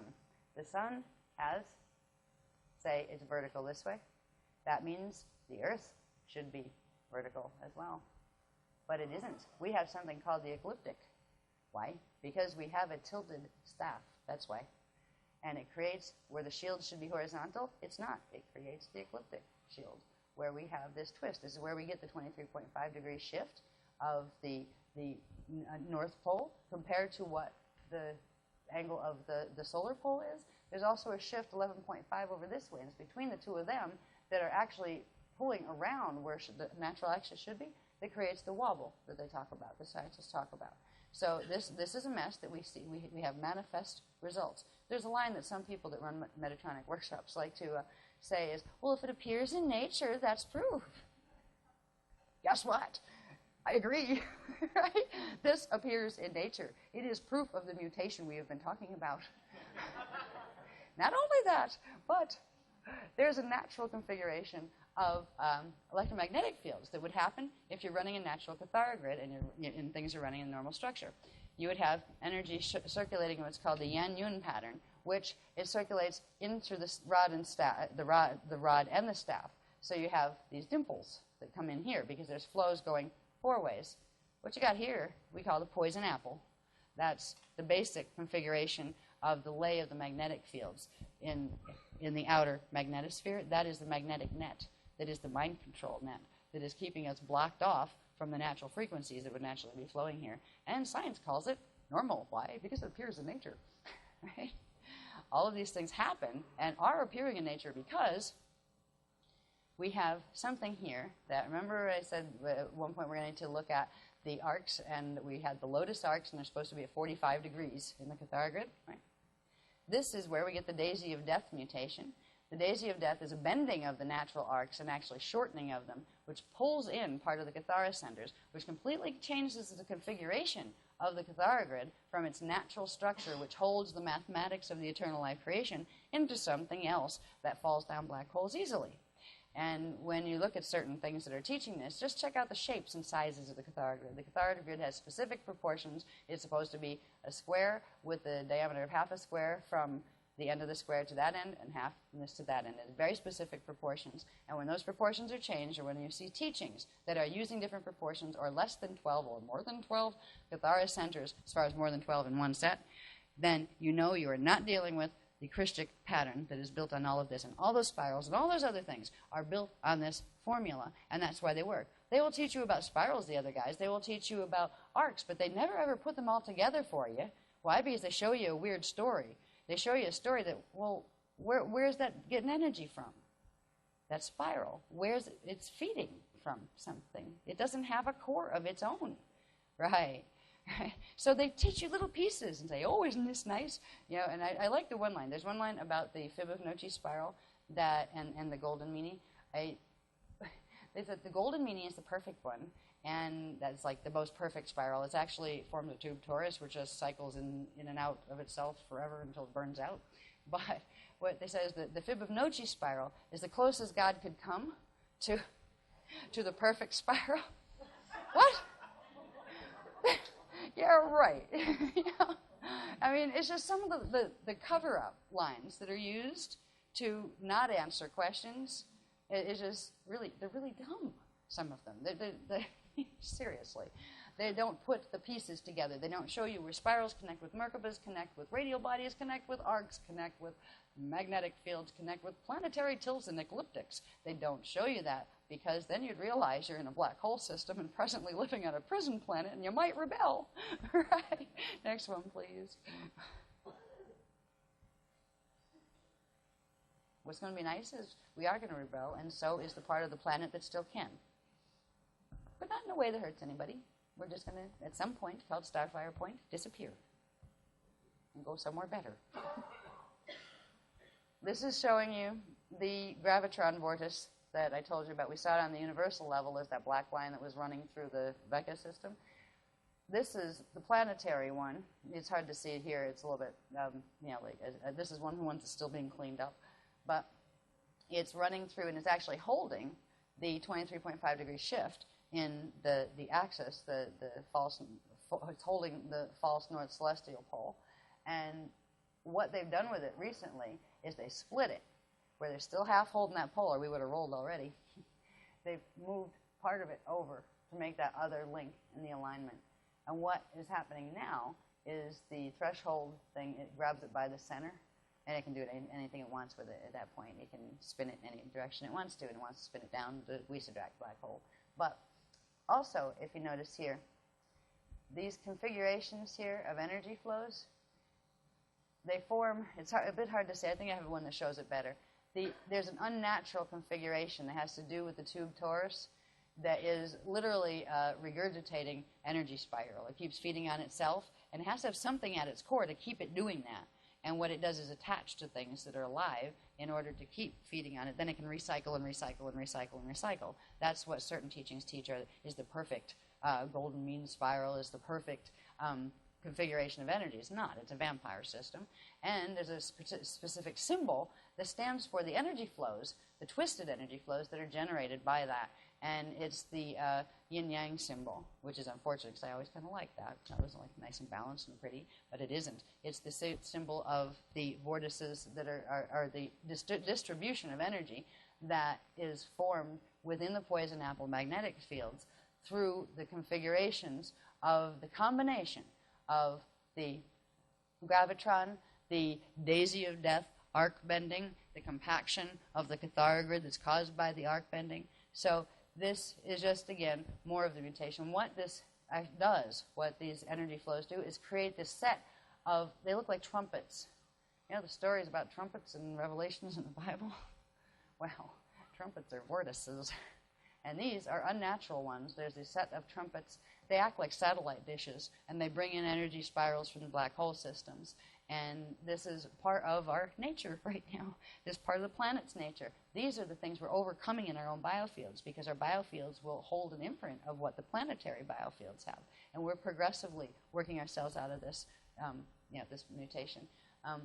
The reason I said this here is just a map that's kind of showing a relative proximity placement of the gravitron where it anchors through into Earth, and it anchors through some of the temples that are located in the Belize area over in the Gulf of Mexico. And that's why when they activated it, started kicking up storms there. And there's probably going to be more storms there, because now it's kicking up again with a threshold activation being thrown through as another set of mathematical codings running through the spirals. Anyway, next one. Is it time to break? How many do I have left in this series? I'm so close.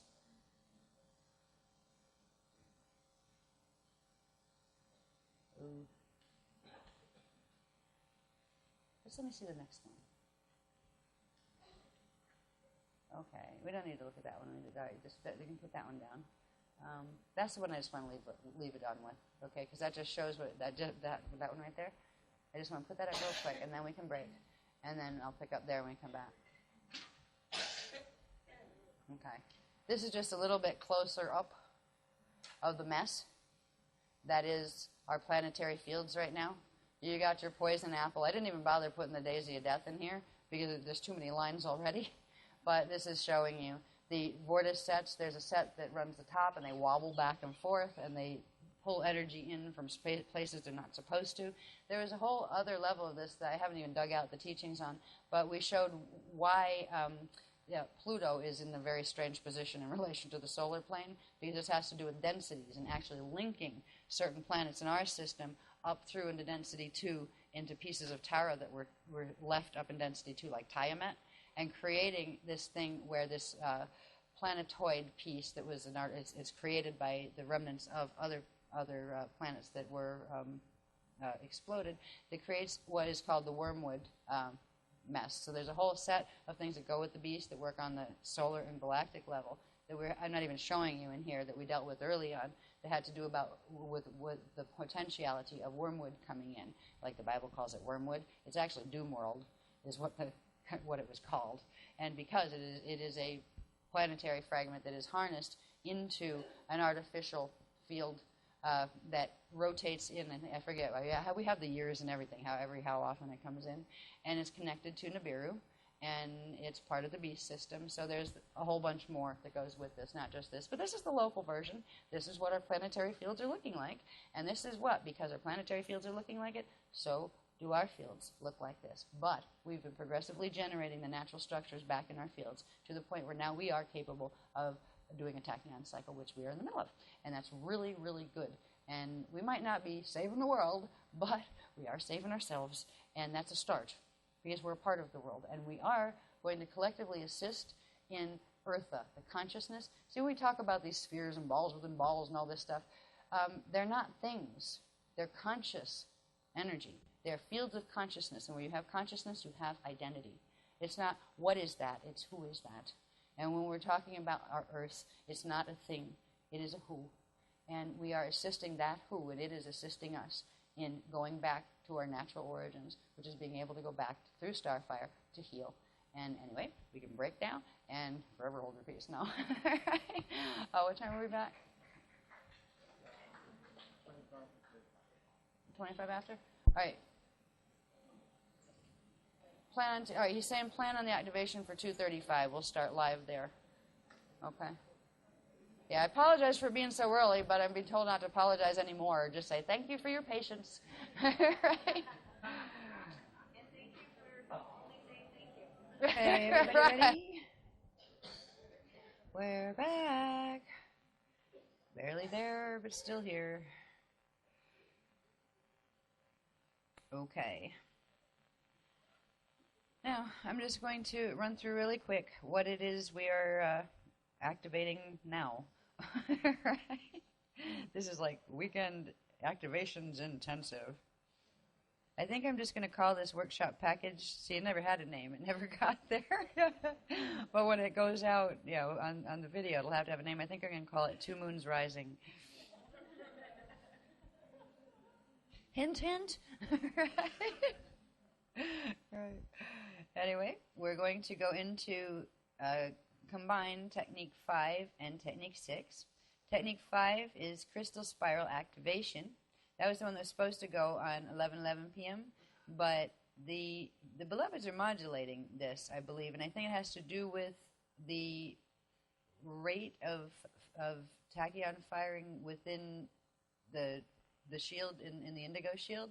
I think they're like waiting on us, actually, as far as not letting it anchor before a certain amount of people have a certain level of accretion who finish. You know, like some people will be a little bit behind, and some people will be a little bit ahead of the activations time-wise, and they find an average place where it will allow, when the activation hits from the solar shield, it will allow it to spread through, and nobody will get dropped off, where they, you know, they'll be like, won't be activated enough to actually hold it. So it's actually kind of like a complementary thing they do sometimes, and I think they're doing that tonight to make sure everybody that's present can at least anchor the activation. Whether people can hold it later or not, that has a lot to do with who you are, where you came from, what your DNA is up to. But there are things you can do to amplify that potentiality of holding the activation. But they do try to make it where everybody can at least anchor it. And sometimes that's where the time delays come in as well, where they wait for those who are activating more slowly to, you know, catch up a bit, so they won't be dropped off and just go into a lower base pulse rhythm when the rest of the shield picks up base pulse rhythm. So that they're holding it back. It's almost like holding back, like a dam holds back water, and then they, you know, let up the door on the dam. And I think they're going to do that because they're going to combine them. We have the crystal spiral activation, and that is the part that has the Night of the Two Moons engages. It engages because the light seed core separation takes place. That's where the twisted bug eyeball, upside down Tauran light seed of Earth and Soul, the solar one as well, separate from the still natural and limping a bit, but still natural and able to be rapidly healed Taurans of Eartha and Sala, which is the natural shields for SG3 and Universal SG3, Eartha, and Universal SG for Sala, our sun. All right, part of our sun anyway. So this is why we're going to see Night of Two Moons engaging, because first of all, we're going to have the light seed core separation, and by the end of the morning, I'm going to say evening, but it's morning. By the end of the activation set, we are going to also have the release, the full release of the crystal spiral with the kick behind it where it cuts through and interfaces with the golden meanie spiral, and that's when the rainbow bridge middle spiral is born. And we'll show you a little bit of the graphs on that so you can see what that means and what is this rainbow region and the basics of how it works. That's in the last graph set. So we'll get through the activations, and then we will go outside because they want us to go out and be by the water of the pool. We don't have to be in it, and we don't have to get wet, and we don't have to stay very long. And they said 6 minutes is fine, actually. If it was earlier and a warmer evening, it might be fun to hang out and play in the water. But it's just going to be a quickie out there tonight. But they want us by the water and in the moonlight in order to do something that will probably reveal itself through the activation. That what they're explaining to us during the activation will probably explain why we have to be out there. It's probably to catch something bouncing off the solar light. The solar light bouncing off the moon to become the lunar light. There's probably something that we're supposed to catch and anchor in that. But this is the end of the Taran Tachyon cycle.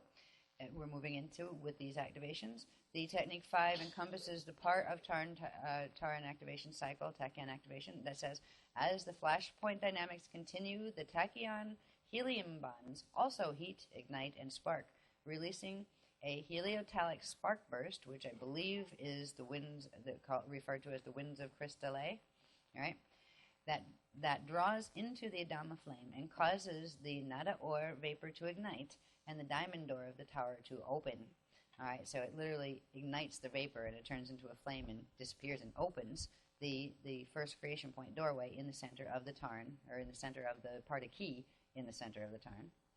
And while the wave point bonds within the tachyons of the tower tachyon neutral field transmute to neutral charge photogel wave points called photoions or photons. So this is where the tachyons transmute into a tachyon neutral field, but that is held together by photons. So it is a photon field that is actually the bonding agent.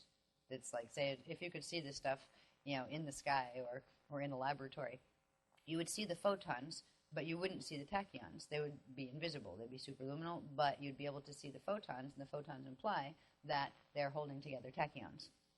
And we also have mutated photons here, like this is what a natural photon is supposed to be. There are other things that science identifies as photons that are smaller quantum photons. And they have neutral charge until they're activated, but the reversed and twisted fire letters also create smaller, less quantum potential photons. All right. Now, the tower tachyon neutral field remains cohesive through the photon field created by the cumulative quantum of the photon wave points within each tachyon 12 harmonic key cluster.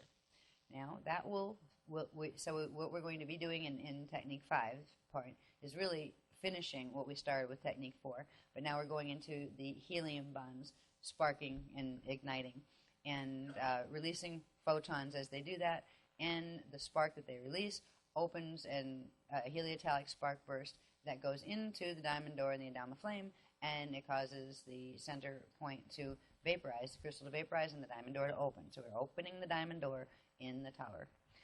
Where we'll go right in from there is we're going to go into Technique 6, Birth of the Rainbow Bridge. And this is going to be interesting. Now, I think part of this is what we're going to do outside, actually. That's why we need to be outside. There's something to do with when the spirals collide. And I think it's when the spirals collide within the indigo shield, there's something that they're doing that the indigo shield, first of all, we have to have the spirals collide within the indigo shield if we're going to be able to break out of that harness too, because the harness frequencies are running through our shield because we're down here, just like they are anything else. But I think once the indigo shield has achieved that, we'll then be able to download the double spiral configuration into the Earth Tarn, so then that can go as well. That can do the release of the Rainbow Bridge middle spiral. And ours will finish early, like before we leave here this morning. and we will have done all the activations. It will take up to noon or even 6 p.m. in the planetary shields. At the end of today. I'd say tomorrow, but it is today. I'm talking about Monday. Yes, we are on Monday. All right. So the opening the diamond door, the still point, the 0 point, and the return to God's source. Now, this is interesting. I guess this is where we find out I think what the answer to the question is first the Tauran goes, then the dyad goes, then the myad goes. This will mean a rebirth of the dyad occurs, all right, in our own body systems and in the Eartha shields and in the Sala shields. I don't think we're going to disappear and go visit God and then come back again, but you never know. I do believe that you have to cycle through each level. That's just the understanding I'm getting so far, but it hasn't been confirmed. It's almost like if we pop off and up someplace else, it'll be quite a surprise to all of us. We go, oh, that's why I gave us all that information right now. Right. They thought we weren't on 3-day warning. You were just like, I was standby, but you were going to give us 3 days. No. So I do think it will probably be calm. I don't foresee any wacky things happening, wild, wonderful, or otherwise. But what's happening is inside first. And that's where all the energy changes take place first anyway. Inside ourselves, inside the planet, inside the sun. So this is the beginning of the tachyon activations. It's the finishing of the tachyon cycle of the Tauran level, and it will be rebirth of the dyad level, which will be a big freedom in and of itself, because rebirth of the dyad means purging of the demon seed configuration and putting back the natural structure, which means the rest of your light body will start to recalibrate itself and break out of the artificial harnesses that were set by the demon seed on the dyadic level. It means your natural star seed can come back to life in its natural configuration and begin its phasing cycles, so it can progressively prepare for the ability to starfire. And that's really exciting. That's not been done down here in Density 1, at least not on Earth, from what I remember. Not for ages and ages, at least not since I've been around the Matrix. So here we go. What's going to occur is opening of the diamond door by ignition of the nada or vapor causes the flame at the creation point to contract inward through the creation point and into the God source field, which creates a vacuum suction force within the Adama flame. The vacuum force of the Adama flame progressively causes the oscillation within the Jalizic layers of the Partiki to slow and finally cease. As the Partiki reaches the still point, the vibrating standing wave tachyon photon field within the Tower layer also ceases vibration. And here it says, note, this is the point in scientific particle acceleration that things move so fast that they slow down and eventually stop. Right? As movement within the particle slows and ceases, the tension force, which is caused by variance in vibration oscillation and charge polarity between each Jalizic layer of the particle, progressively reduces to zero tension field. Within the stillness of the zero tension still point field within the particle, the vacuum pull of the Adama flame at the particle core is met with no resistance. At the point where zero resistance is reached, which is called 0 point, the vacuum pull of the Adama flame progressively draws each motionless Jalizic layer of the particle into the Adama flame, then through the creation point into God source. When the entire particle draws into God source and out of manifestation, the rest of the Tauran light seed also draws into God source and demanifests, and the Tauran light seed reaches zero quantum as its entire quantum has pulled into source. One more bit on that. That will bring us up to where we will probably be by the end of all this. If I can get my paper clip off.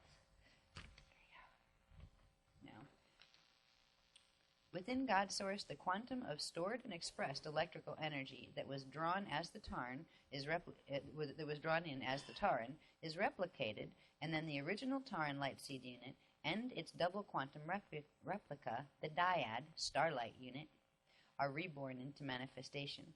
Through this intricate process of quantum building via key accretion, the entire sound light body structure is progressively birthed into manifestation through the progressive replication stages inherent to the starborn life cycle. So what we are going through is I'm getting confirmation on that. We are going into rebirth of the dyad at this point. So at the end of this, we will have the Tauran tachyon cycle will be complete, and the dyad will The Taran will literally pop out. The inside of us will literally go back to God's source and then pop out and with a new natural dyad configuration. And then that will begin to phase. But when we leave here, we will begin entering the cycle of sparking and then key building and then tachyon building and then to build the tachyon field for the dyad level. And we'll get more information, I'm sure, on how long each of these levels are going to take. I'm sure they can be blasted through at this point at any time, but it's probably not the preferred way of going because it probably could be pretty hard on a physical body to, go from, okay, we activated the Taran, let's starfire now, right? What we might be left with is our core, right? Right. Very, very mini-me. It's this little tiny mini-me. Oh, well, I got this much out, right? So ideally, we get all of our parts ready for starfire so we can take them all with us. When we get through with this, I just got an image of something that there is, what do they call it? There is something called the flame of Rashala, and not Rashaleh, but Rashala, but it is connected to the Rashaleh body. And this is the flame we've been playing with inside of the diamond door. All right, when we have the pink on the outside, the pale pink on the outside, and then the pale gold, and then the pale silver, and the pale celestiline blue. All right, this is a very special flame. It's what happens when the little meta-Ls combined and release, and it's what happens with the flame body when it not only, it's one thing to activate the Amareya flame body that lets you go up, down, and sideways and into the outer cores of the Eka, but this is the vehicle that allows you to go into the Edon middle, the hub inner, depending on how many keys you activate. The first stage would be to activate 1728, and what we're going to do, I just got an image of this because this is the diagram that had taken so long, actually, the series of them to show you what this thing is, because this is what your fields are progressively building. You will have it at the Taran level when you leave here, and then at the cycle of the dyad, and it may be they may cycle as fast as 36 days. They may cycle as fast as 3 days. I don't know how fast, like when, okay, we just finished the Taran cycle, how long it's going to be before we finish the dyad cycle, and then the myad cycle, and then the monad cycle, and that kind of stuff. I think it's going to happen pretty quick. We'll let you know, when we get those transmissions. But what you're doing is building this lovely Rashala flame. And then the more you build this flame and activate the flame inside, you are progressively activating the levels from the core out of the Rashala body. And once you get it all the way out to the outer levels of creation, that's where you actually can go into it. And that's where your ascension tube or your ascension pillar comes in very handy, because you kind of pull your shields up like plates and go and pop into light. And where you go is into this lovely flame structure. And this has the ability to go not only up, down, and sideways, but it can go in and out as well. And it is what is required for a start to ride a starfire cycle. So we're beginning the process. When you see the diagrams, know that you will have a little one of these.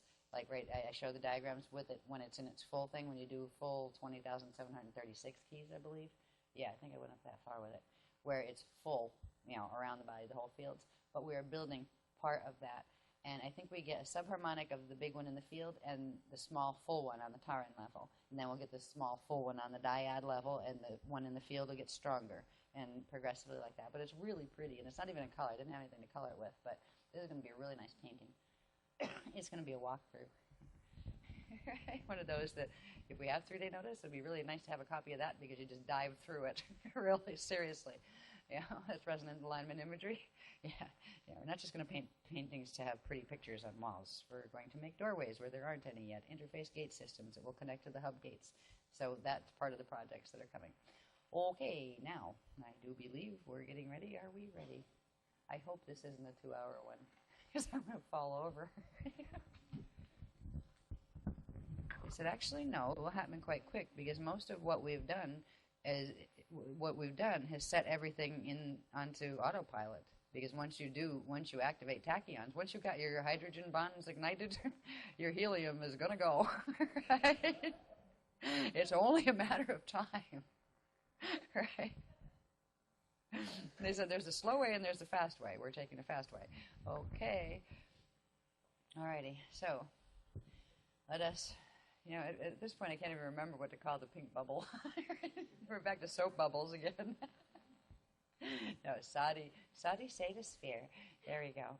Sadi sphere. That's good. All right, let's activate our Sadi spheres.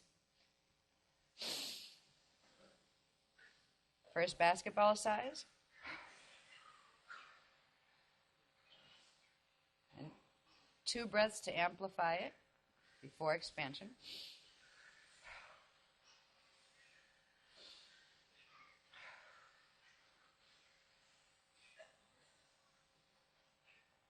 Next breath, inhale and hold. And on the exhale, you're going to push it down to the Azure and expand it out to the large size that you'd made it before, all at the same time.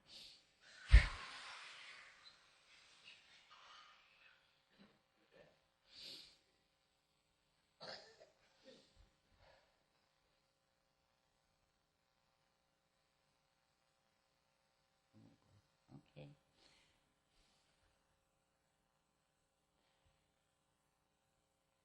Got Azara in. Okay. I'm going to let Azara speak, I think, here. It's the other part of me up there with the Romanian accent. All right.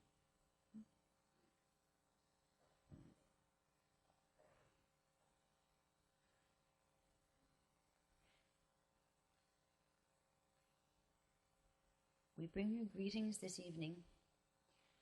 You are about to enter a very sacred journey. This very sacred journey has been long awaited in your densities and in your Vaka system. You are among the first teams in your Density 1 system. It means all planets or stars in your Density 1 system. You are one of the first teams to activate and fulfill the tachyon cycle of the Taran. This is a celebration, an occasion for celebration. But before celebration can occur, there is a return, a glimpse of home, to be opened in the finalization of the tachyon cycle for the Taran. This finalization has to do with the release of the heliotelic spark through the igniting of the helium bonds within the tachyons. That will allow the Adama flame to spark and open the creation point. And at that point, there will be a small but definite feeling of source inhale. And we are going to ride that inhale inward into our Taran, into our Azure, through our Taran, and just try. You will go into a place where it is not a place to visualize, it is not a place to worry of sound or light, because it is beyond and before those things. It is direct cognition, a direct touching of the consciousness of Source. Your Taran light unit is going to do this evening, and your morning here, yes. We would invite you to ride with your Taran, to see what you can feel, because it is a feel thing, so you don't have to worry about holding visions or hearing sounds. You simply will ride when we let you know when the moment comes, when the flame allows the drawing in of the Taran. You will put a mini-me at that point in and keep a tether line between mini-me and yourself, so you can feel what is being experienced by that part of yourself that will go home with the Taran. It will come back with the birth of the dyad, but it is an opportunity to touch a set of frequencies that have been long awaited here in this particular Akabeka system. So the key to this, and yes, we have been holding back the gates a bit on the solar shield, so everyone was ready. And it is a good average activation level now in the Indigo Shield, and you will serve as a very good Grid Keepers team. Even if you're not part of Grid Keepers, you are assisting in keeping grids while you are here. What we will do is we are going to call to the solar shield itself for a spark of heliotelic energy. We are going to bring it in through the 14th chakra, and to the Azure. And then we are going to breathe another one up from the Eartha shield to meet it at the Azure. We will do this in this way. We will inhale from the Eartha shield all the way up to chakra 14 and all the way, imagine, going to your sun. So let us inhale now.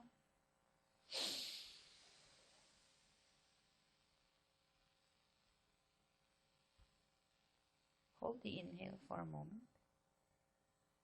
with the intention of pulling a heliotalic rainbow spark back down into the Azure. Now use the exhale slowly down to the Azure only to deposit the spark of light coming from the sun.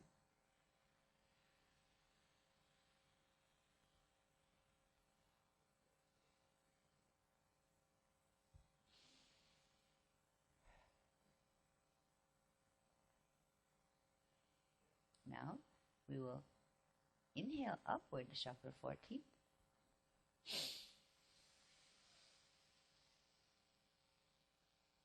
Exhale rapidly downward to earth core, eartha core.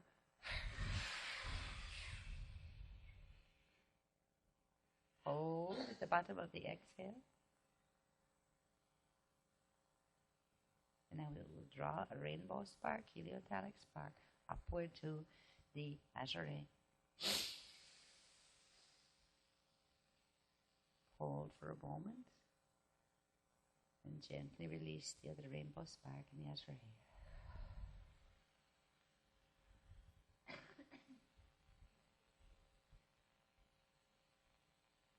Just breathe gently for a moment and relax as the two sparks commingle in the Azure.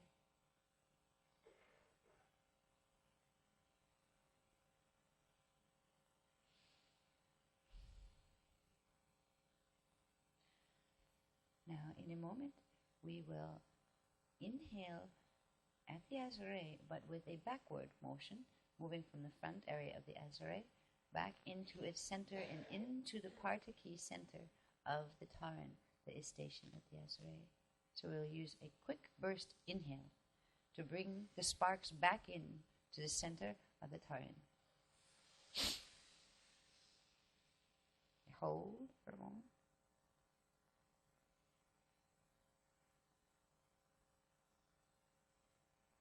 There's reaction now taking place between the Adama flame and the sparks of heliotalic frequency. The sparks are calling in the heliotalic sparks from the helium bonds, igniting the helium and calling in the heliotalic sparks. Now, we'll do a short burst of an exhale, and again it will be spreading out this way in front of you and then through you instead of up or down. So exhale.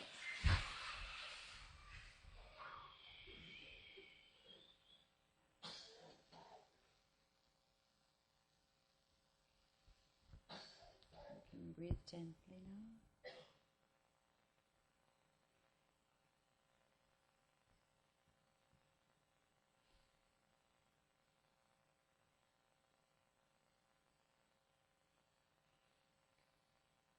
Try to create a state of very calm stillness within yourself and your mind now, because very soon the diamond door will open, and it is only at the opening point that you will be able to ride the back home.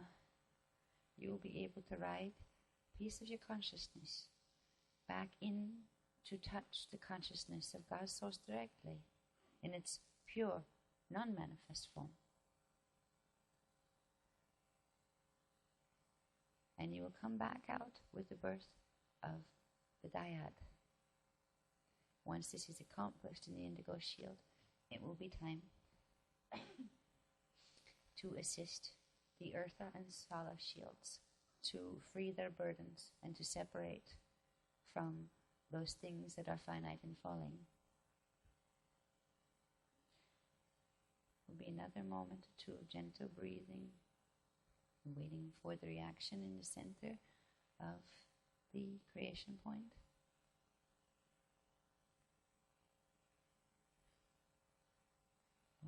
now.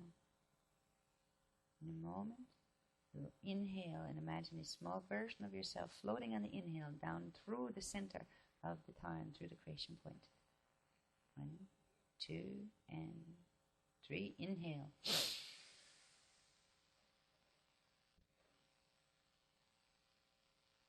Hold a moment.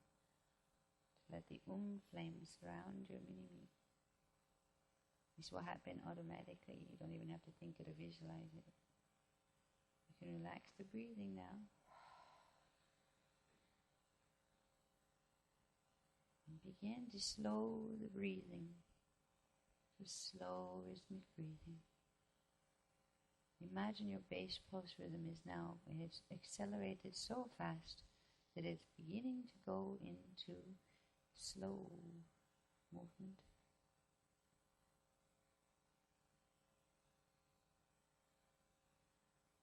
It is through the slow movement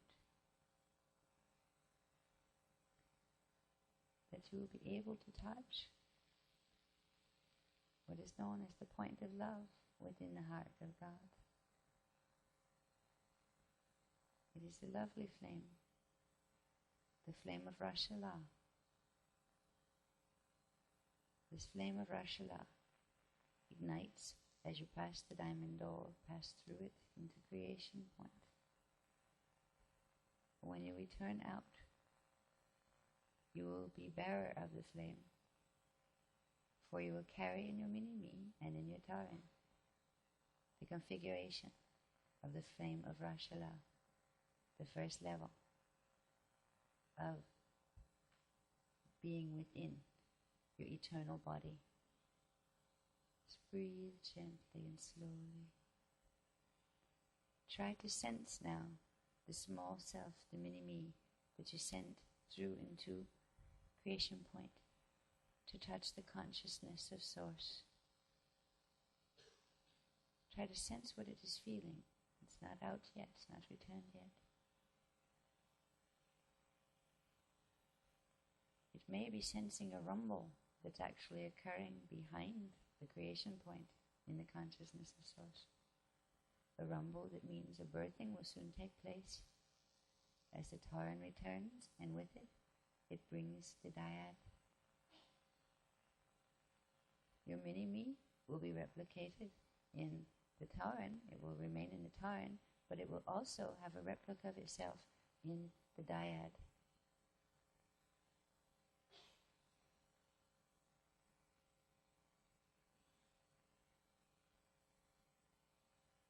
Very soon now. Alright, we are going to ask you to inhale up to chakra 14 and hold there.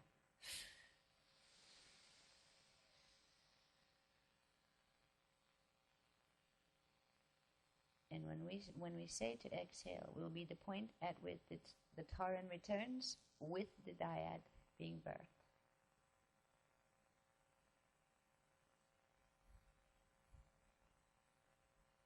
Exhale now.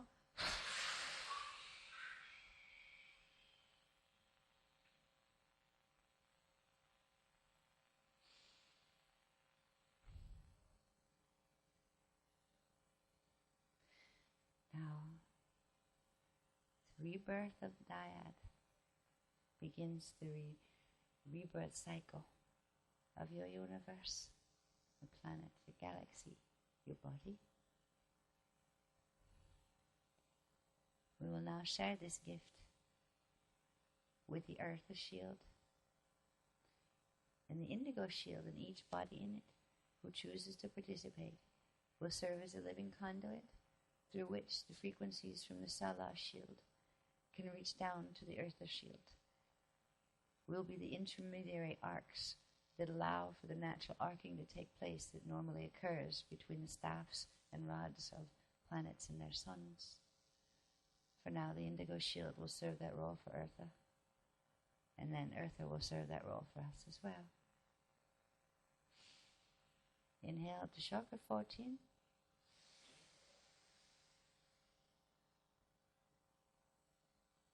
Remember your ascension too, and exhale down and put yourself down, a little self and a large self if you can, all the way down into the core of Eartha.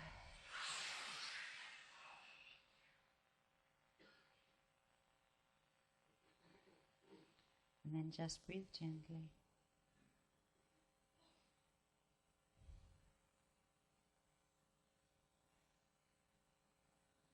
Now, imagine that in the core of Eartha there is a smaller Taran, but it is a convoluted Taran that is harnessed and turned upside down, and it has been blocking natural function of the Eartha Taran for a very long time. The Eartha Taran has managed to activate despite this disability, but it is now time for it, if it is to function naturally and to be able to ride Starfire, it must set free the burden it carries. And in so doing, the two shields will stay together for now, but the core will be separated. So when it comes time for Starfire, the planetary and solar shields and that of this universal Veka will be able to activate as a great Merkabah vehicle and fly to catch and ride the light into the Edan hosts, and some portions will even go all the way into the hubs at the Starfire point. But for now, just imagine you're going to inhale a bit of heliotalic frequency. You're going to inhale it upward into your body, up here, and you're going to exhale it in a minute, sharply down and through your small body that is in your Rashale, down in the Eartha core, and you're going to move it toward the center point where the three balls used to be and where there is now a flame. So you will project it down and then over to the center point in the shield in the cave inside of Eartha. 1 and 2 and exhale.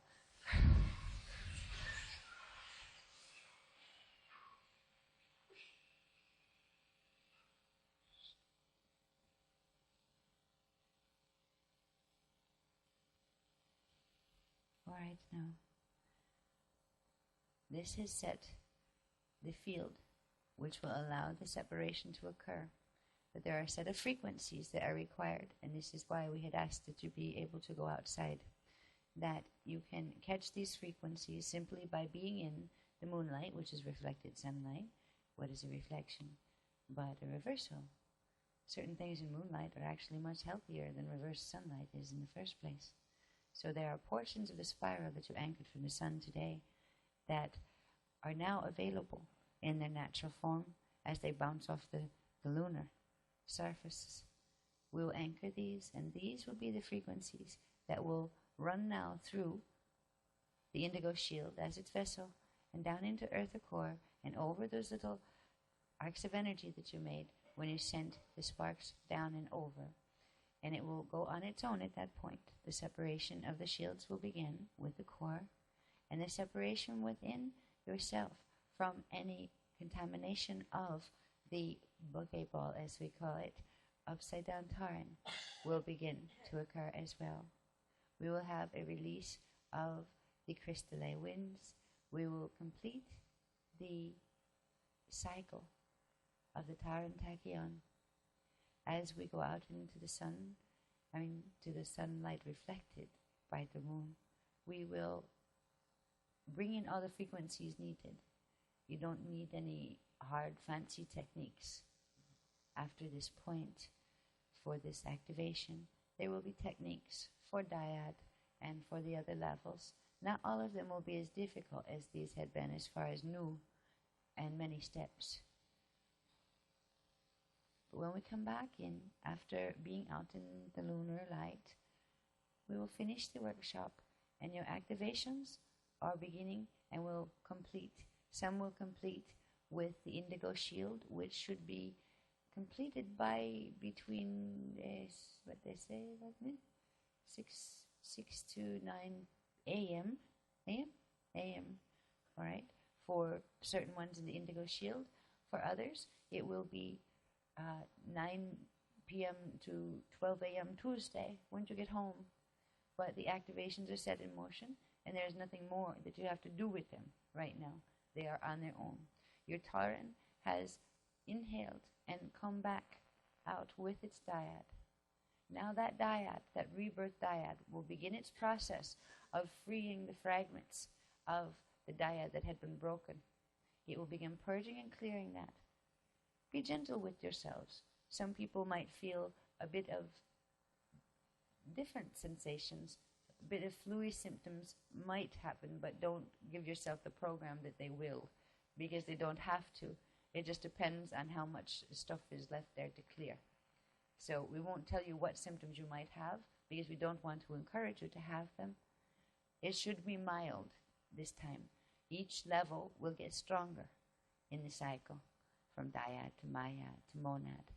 And we want to make sure we have time to finish, because there is a special drawing that we gave tonight. We weren't sure if we would, but because the activation levels in the shield have been very good, and no one would be harmed by it, we were able to give the visual, and that carries a certain set. As you know, when you see things with your eyes, they're codes, and they help to activate certain things. So there was a certain set of drawings that needed to be done, but we had to make sure the shield could handle them right now, and they were. So we want to make sure we get you outside. You just breathe. That's all you have to do. You just show up and breathe. That's what it used to mean, to be an angelic human, to be an indigo. It's becoming what it means again. Pardon me. We'll go outside. We need no more than 6 minutes and no less than 3. So 3 to 6 minutes. You can be comfortable, you can sit, you can walk, but be by the water. The water will help to anchor these frequencies and harmonize them within the shield. If you are by the pool and everyone is, in proximity of each other, the indigo shield will be primarily over the water, which will make it easier for these frequencies to anchor through. They will combine with the frequencies that you had anchored in the afternoon that have to do with the crystal spiral. You anchored it this afternoon. These frequencies from the solar light spectra, the lunar light spectra, will blend with the solar light spectra that were anchored, and it will activate the crystal spiral. And this will begin the process of your own fulfillment of the Tachyon cycle, your own purging of the demon seed, Taran, twisted Taran, and the dyad, disformed dyad. It will begin the planetary process of separating its seed atoms. It's seed atoms later, but it's light seeds now. And this is not a long, drawn-out process. These will happen quickly. They will be finished within 24 hours and on to the next tachyon generation cycle, where we're generating sparks, and the sparks form keys, and the keys form tachyons, and then the dyad will pull in with the Taran and rebirth again out as a myad. So we are part of a process now. We'll go outside now, so we get done here in time to see the pictures before you leave. The drawings, I should say.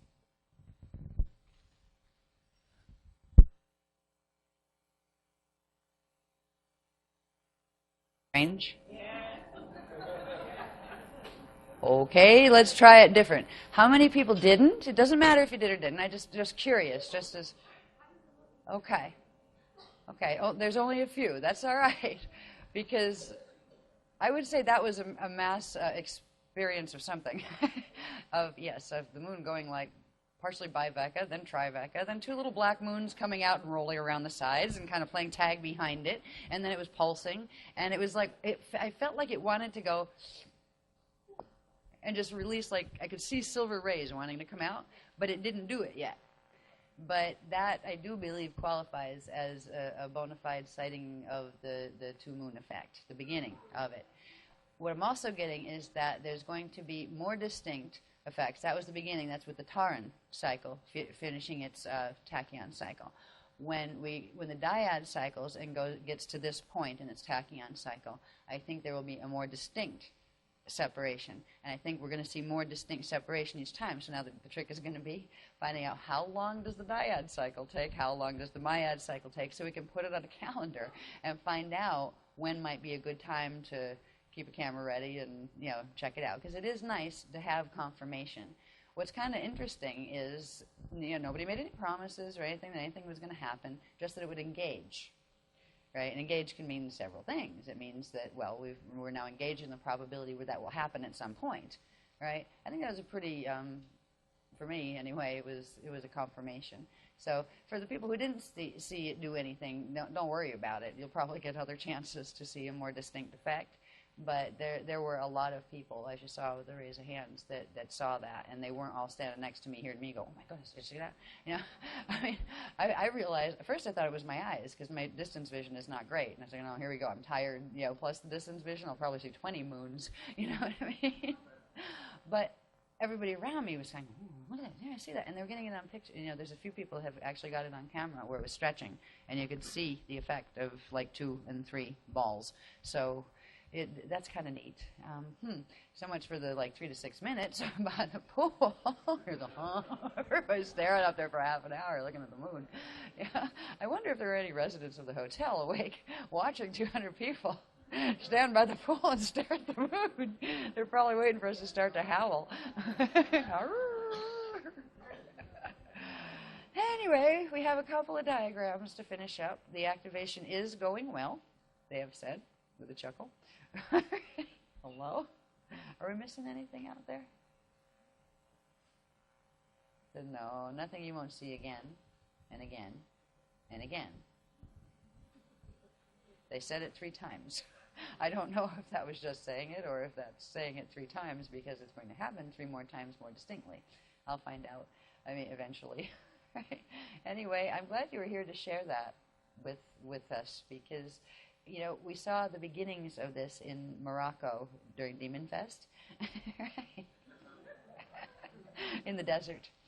And I remember, didn't have the camera ready, and I'm really slow on the draw with the camera, and I'm going to ask, it did something, didn't it? Did you see that, or is it just my eyes? No, it did something. Yeah, it kind of pulled apart a little bit or something. I said, is anything that qualifies as 2 moons? I think it probably does, but it's really subtle. Yeah, too subtle. So let's not count that one, right? Here we go again. This one was not as subtle, and a lot of people saw this, and some got pictures. So this is interesting. I'm grateful for the confirmation. It's just a little, what would be really nice is to have A.Channel come down and take us off for a ride. That'd be a real confirmation. What would we do then, though, when we got back? Time to catch a plane home from the workshop. What do you do when your family says, "Oh, did you have a nice time?" Yeah. Why are you grinning? Why have you been grinning for a week and a half? Oh, no reason. I went for a ride on the spaceship. No. Anyway, just if we ever do get that ride on a spaceship experience, it's not going to be a spaceship. It will be A.Channel, the large Merkaba, but it does look like a city craft inside, just so you know. Just so you know, too, you may get different effects, both, not just solar or lunar. In your individual experience, you may start seeing interesting things. And you may go, no, that must have been just my eyes. I won't even tell you what you might see, because that will give you a suggestion. All right? So I don't want to give you a suggestion. So you will know that if you start to see something, just trust your perceptions. Realize you just began a process of literally opening up your light body from the core. It's going to turn on the perceptions eventually. So I won't give you suggestions of what might or might not see other than the obvious, which was like a sign for all of us when you see the 2 moons bit. That means certain things. In the Bridge Zone original project, when things were going relatively well, it meant one set of things. It meant the Bridge Zone, it meant the split, actually, of one spiral. At the time, it was the early Bridge Zone, one going down, one going up. What this indicates is there's been a successful interface between our crystal spiral and the golden meanie spiral, and it started the split. So we will see that more pronounced. I have a feeling 3 nights? Okay. They said there's a possibility we would see more distinct effects within the next 3 nights as well. And it doesn't matter. You don't have to be in Arizona to do that. So if those who are curious, might want to check out the moon on occasion. Hopefully you don't have to be up at 4 o'clock in the morning to do so. They're not giving times. They're just saying if you feel inclined at any point, just kind of trust You know, you may just decide to go for a stroll. You wake up in the middle of the night for no apparent reason, and you just really need to get a breath of fresh air and just kind of go outside. Whoa, right? So be open to that kind of nudging from, you know, your core self and things. Now, we're going to get back with this and go as quick as possible because everybody's probably exhausted. I don't know if you are, but I certainly am. And this has been a wild weekend. This is one we didn't even have an itinerary. I still don't have an itinerary. What did we do when? But we did accomplish the things that they had set out, and it was funny because it was set out in the briefing. Activations briefing, I think it was called. It was put out before we left, and then everybody waited, like that's home waiting for techniques the first one, 18 through 24. Like they waited a week for that, but it did give us a hint as, oh yeah, by the way, over Easter this list of a whole page long things are going to be occurring, right? And then broke it down into this. The closest I had to an itinerary was when they told us what activations were going to take place within the proximity of when during this weekend. And that was it. So we've just like coasted through this all on Guardian time. And I think it's been pleasant, surprisingly late, but, you know, like hours-wise. But I hope you've enjoyed this. We'll wrap this up. And there's a few more graphs to show that will lead us back to the Rainbow Bridge and show you what that means in relation to the spiral. So, this is our crystal spiral, the winds of La. This is it. Now, when we have a tachyon cycle, there are 6 spark generation cycles. I'll see if I can remember the numbers here. It'll be a miracle.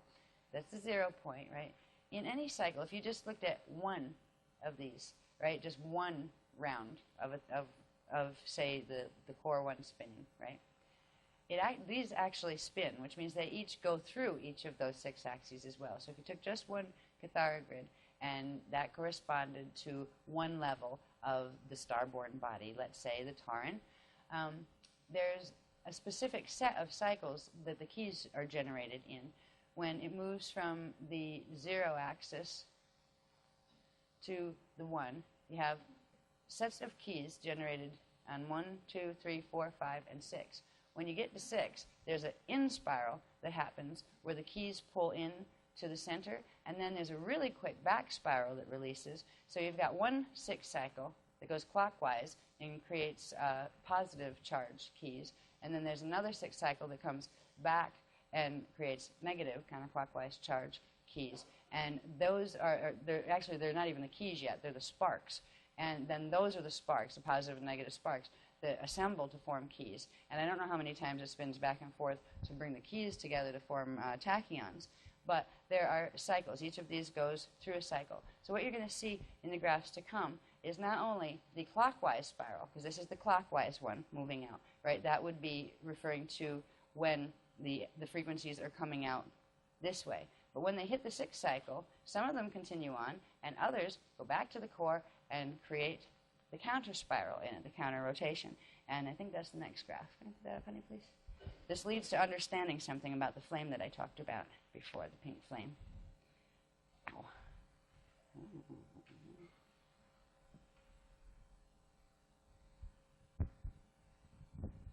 Now, it's the same diagram with the counter spiral put in as well. The counter spiral goes counterclockwise from 0 point.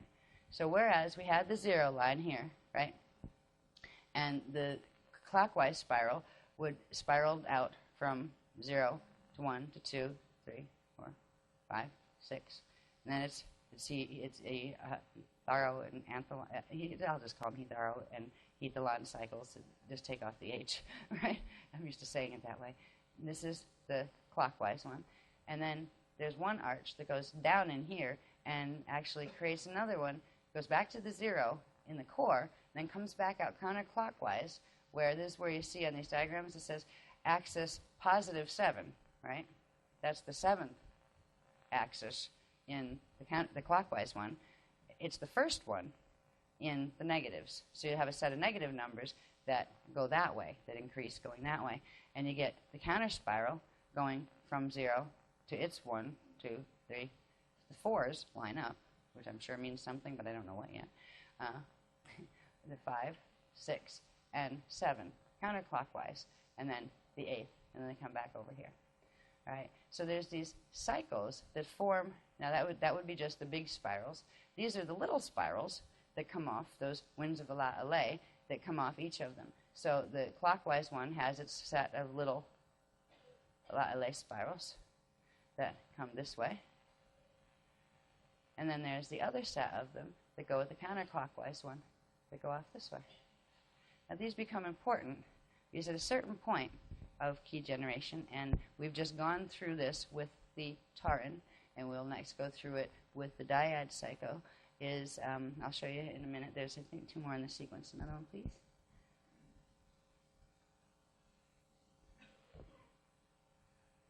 Once that occurs, where, is that backwards, honey? Yes, it is. Thank you. Lotus flame. Right. This is the 0 axis. And remember, this shape from those 2 spirals was over here, right? Was running this axis. The 8 point was there, right? It's there.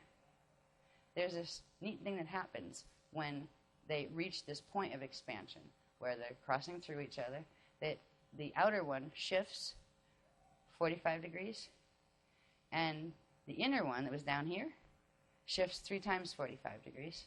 I think it's 3 times 45. Wait a minute. Where was it? No, it was here, right? I think it's, yeah, I have to see the other one next to it. Forget where I moved it from. But I think it's 3 times 45 degrees it shifts to bring it up to here, where they align on the creation point. Let's see where that was before.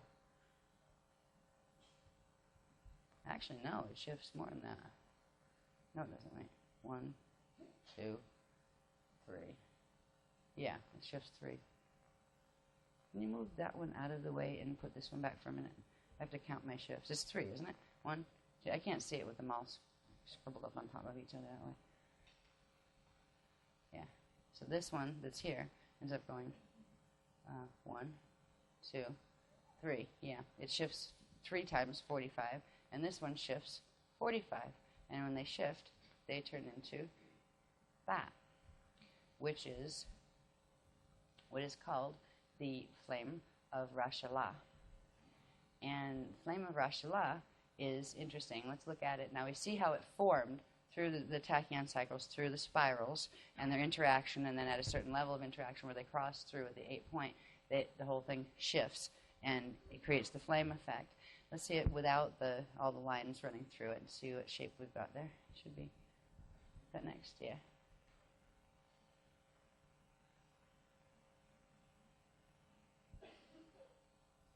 Yeah, there we go.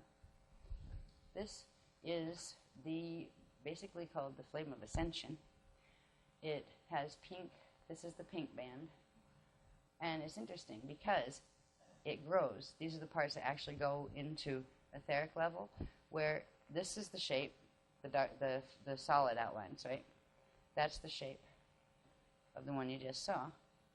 But it actually flares and creates an etheric flare effect, where this level creates this bit. That would be the silver, the pale silver one. This level that went this way expands out and creates this bit. That would be the pale gold one. And then this level that was here expands out from here and becomes the pale pink one. And inside, the core flame has another set of 3. These correspond to those 3 metal balls, the silver, the gold, and the celestite, or the celestaline metal balls, once they ignite and turn into flames. There's a lot more to learn about the structures of this, but there's something neat that happens with this, with your body. This is the pale blue one that matches, that's the celestite color flame. It's in the center. That's the flame we've been using. We now have a small one at the Azray. When we also have a small one beginning, and I have to find out where in the field exactly is the larger counterpart to that level of the taran in the Azray, because there's larger light balls. Like as far as the planetary system goes, we're in the planetary shield. The planetary light balls are much bigger, so they would end up somewhere in our auric fields, or at least running through our body and extending into our auric fields. So there are counterparts to the little tiny ones that are forming inside the Azure. Can you see the next one, please? It's just a brief reminder of these spark this into activation progressively. And once you spark that, that core flame, these progressively clear and come into activation. And now that we're getting out of the Metatronic bond that's floating through the planetary grids on the golden meanie spiral, the activation levels will progressively activate with it each level of the crystal body. So right now on the Tarnic level, we have activated this crystal body level. And again, this is the chariot of fire thing that in Cathara 2 and 3 we've been taught about, and the beginnings of the activations of. So next one, please. Now, yeah. I do believe we've just done this level. So I think this is what's happening in the auric field right now. And it corresponds to the Tarn. There will be one for the dyad, one for the myad, one for the monad, et cetera, et cetera. It's going to be huge. It's going to be one of those where you have to live like that little dot in the center is a person, right? The Cathara grids are like that when we did the echo maps of the God World gates as well. But what's really neat about this is, and these are the ones that we had to get to the end of so you could see what's building in the field. This is a much bigger and more intense flame than simply the Amareya flame that could get you to the Eka core. This is the full harmonic core flame that allows you to starfire, that allows you to ride the light fantastic, as they say, ride the crystal spiral. And what it does is it starts like this, and it continues from there with activations, and eventually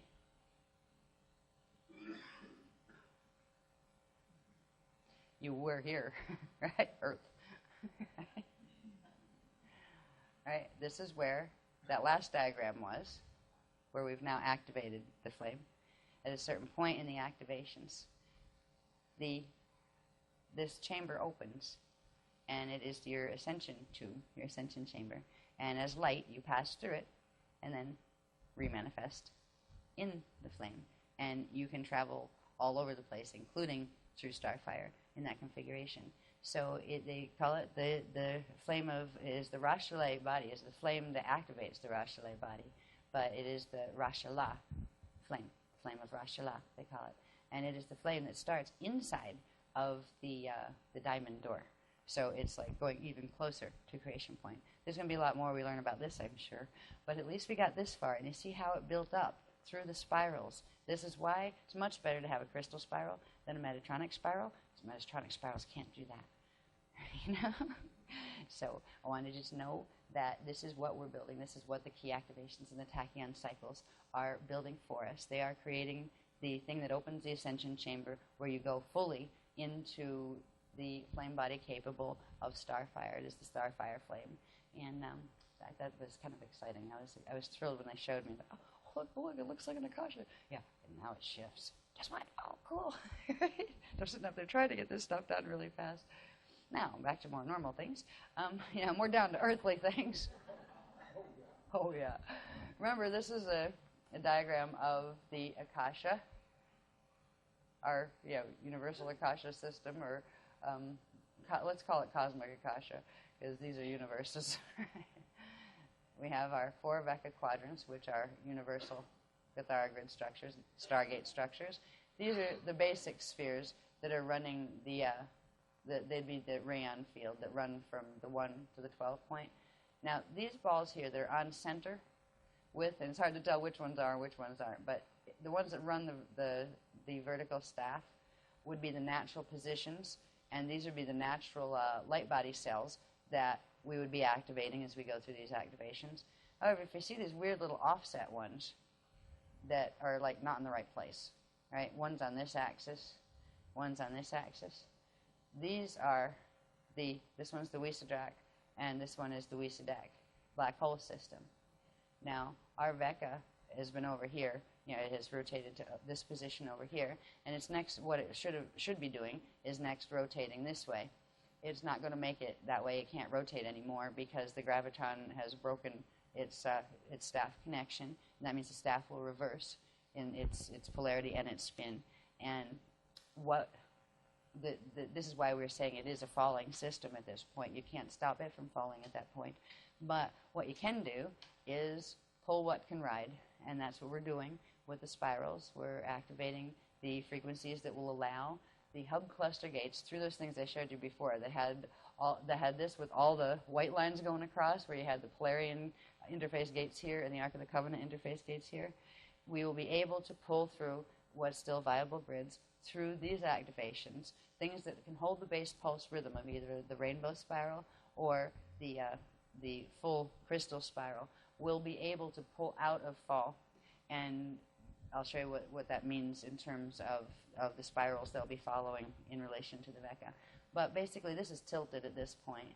It's tilted like that. When we go to Shasta, we're going to try to link the Shasta connection that connects into here where the Tellus gate is. We're going to try to link a part of that into the gate systems that will be able to at least do the rainbow spiral, and hopefully that will be successful because there'll be more people that will be able to get into the rainbow region if they can, because eventually what this is going to do is it's going to, the threshold grid is actually going to start it, it's going to try to drag it back this way, and then at some point whip it down through where it turns upside down and spirals down in to there, and there's nothing you can do about that. But at that point, that this is why Starfire needs to occur, why it's been triggered into activation, because when something gets that bad, the whole thing will go down if they're not separated. That's why it's important to separate the shields now and separate the tar and light seeds, because if they're not separated, we just take a ride down a black hole and stay there, and that's not an option for people who care about staying eternal. And I'm one of those, so I'm teaching this stuff, and that's probably why we're all here. So I just wanted you to see what this is. Now, there is a diagram that follows that it's hard to see it. I can't wait to be able to do these in color on a computer where I might be able to see them a little better. This is the state that's in right now. Okay? Yeah. What used to be there is now running over here. It means the whole light ball structure around it, the sphere around it, is completely tilted off. It's not capable of pulling in as you normally would, as a normal Starfire cycle would. So that's why we have to rely on the Polarian gate system and the Ark of the Covenant gate system to create the host to pull us in to Starfire capacity. Next one, please. Now, when I talk about the three spirals, you've seen this diagram before. That's the Metatronic Golden Meanie. They call it the Golden Serpent. I think that's the head of the Golden Serpent right there that attaches to here and turns our light seed around and sucks energy off us. This is our spiral, crystal spiral. Now, in the original diagram, we saw that this one, whoops, it's hard enough to see when it's not moving. That's all right. All right, let me trace ours back. Ours is where the dark dots are right here for the moment. All right, so this one is our spiral. If I'm in the way for people over there. This one is our spiral. All right, where'd it go? Nope. All right. Going up here. Now this is the point where it would hit the flame activation, right? And once it hits the flame activation, the whole thing can turn into a spark of light and pull through the center, and it can ride Starfire. Now, this is ours. This is the Metatronic one, the Golden Serpent, coming in to harness. It's creating a harness around the early part of our spiral. They released theirs first, and we actually released our spiral into it. And what we've just gone through tonight on the Taran level is this split right here, where our spiral crosses through and leaps outside of their spiral. Something interesting happens at that point. Not only does our spiral keep going on its own line, but it has enough thrust to where it splits part of the currents that are being run on the Metatronic one, and it creates a middle line, a middle passage line, which can be turned, which the frequencies of which can be turned around and their fire letters filled in through the host frequencies that are running through the crystal spiral, that will allow the fields that follow this base pulse rhythm, if you look at them as a particular vibration that aligns you with those spirals, a particular time wave, right? You'll be able to ride between them. It's not as high, so people that couldn't reach the crystal spiral base pulse rhythm will have a much easier time. There's a lot of hosters coming in that otherwise would have fallen, but now they have a chance to actually catch ascension again in a host through the crystal spiral later. What we do is, this is the rainbow spiral that comes up here. The rainbow bridge comes up this way. Crystal spiral's up here. The falling one is here, right? Now what happens with the crystal spiral, the rainbow spiral, is when we get up to this point, that's that point where the flame, the full flame activates on the backup level, right? When it gets to this point, there's a splitting that occurs where one part of what's in the rainbow spiral will be able to make the leap upward and catch a line into the crystal spiral and ride the crystal spiral into the starfire cycle, where the other part that isn't able to make that leap will go downward. I'll deal with the one that goes upward first. Here's rainbow coming in. It's that point. This one will spin around this way, come back up, and end up back up here and interface there and catch the base pulse rhythm of the spiral at its peak, and whatever is in that area will be able to be taken in to the host of the Vecca level, the universal Vecca level flame, the Rashala flame. Now, whatever hits this point comes around, but can't make the leap here because there's a pull being exerted by the Metatronic spiral. All right? If it can't overcome that pull, it will be pulled down, but it won't be pulled in. Some of it will. There will be some, that go in the Metatronic spiral. But it can still, even if it falls and it can't make the leap to go up, it will come down here, come around, come back up, and connect here to what is a hub gate area. I think I might have that in the wrong spot.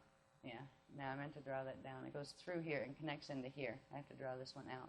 It'll connect into the 9 point, into the gate 9 point in the universal Vecca Cathara grid, and that will hold what's called a Guff connection, which is the center light unit in the light ball. It won't be able to expand and contract anymore with the rest of the system, but it can maintain a line and keep an angular rotation, a particle spin that is aligned with the Guff, which means on occasion the breathing tube of it can be opened and more frequency can be sent through from the Guff to stop it from burning out what quantum it has as its core, its core light seed. Is when the core light seeds burn out and their quantum is expended because they can't come in anymore to recharge, they will implode. The whole structure implodes on itself and then explodes back into space dust.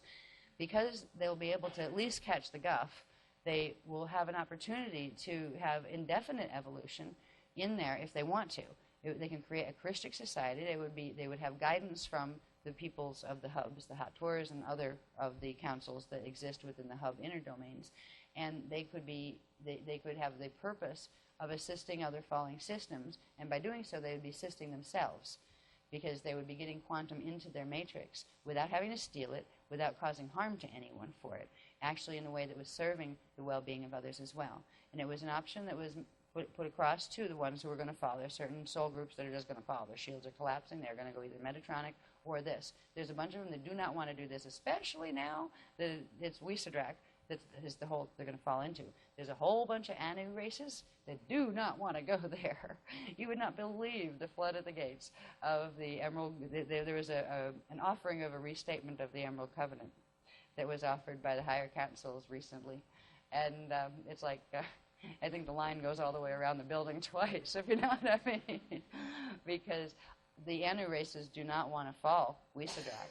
The Wisadraks, and they have been at odds with each other for many, many, many eons, and they have very little tolerance for each other, and Wisadraks don't like Anu. And anything Wisadraks don't like, they have a tendency to destroy on contact, just because they don't like to be bothered. And so it was kind of like a no-brainer as far as, yeah, sure, yeah, we'll take Emerald Covenant, no problem. Guff, you call it, do you? Right? There's a whole bunch coming in.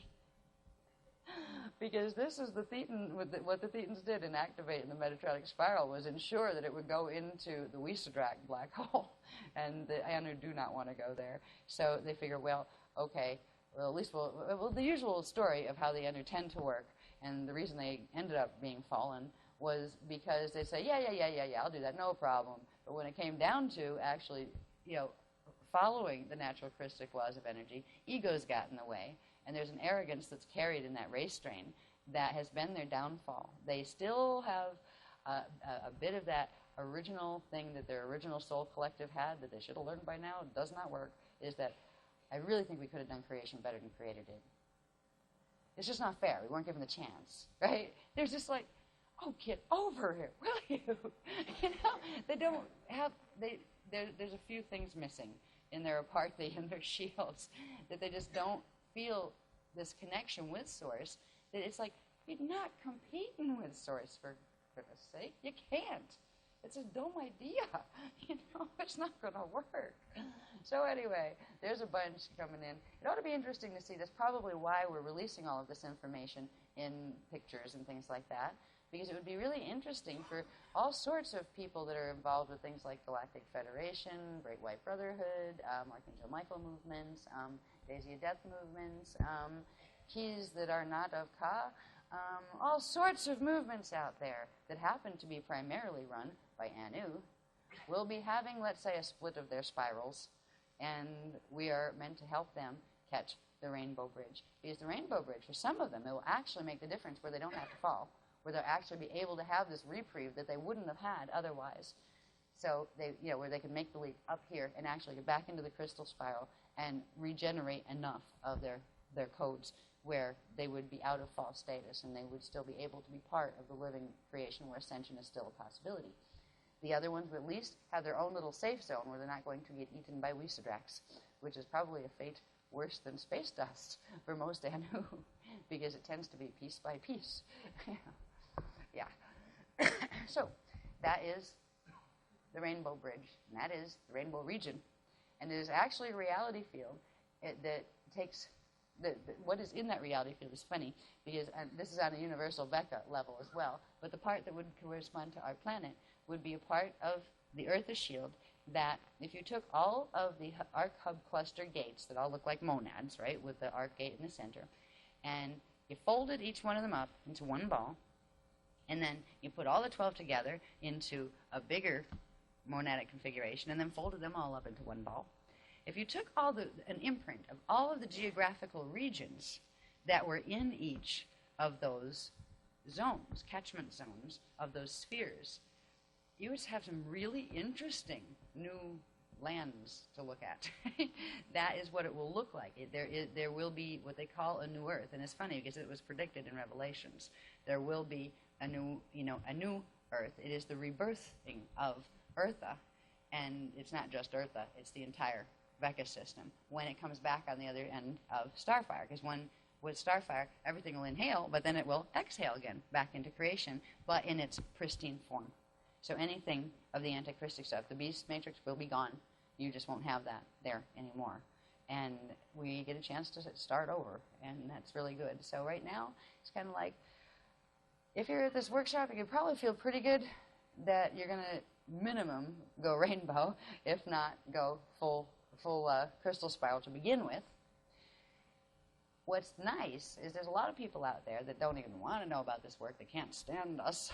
You know, that's okay. But there will be ways that they can catch the rainbow spiral. We're going to have various different things we can do that we can, you know, help them. We're going to be doing paintings that are walkthroughs, literally. That, see, when an artist creates something, when you create something with your hands, if you know what to do with your hands as well as your energy, you can imbue whatever you create with all sorts of things that can be very, very helpful. If you carry the frequencies of the activated Rashala flame, what you create, be it in sound, in light, in play, whatever, what you touch, what you move through, what you move by, you are bringing those frequencies to it, which means you have the potential to trigger a natural tachyon cycle in anything that can anchor just a little bit of it.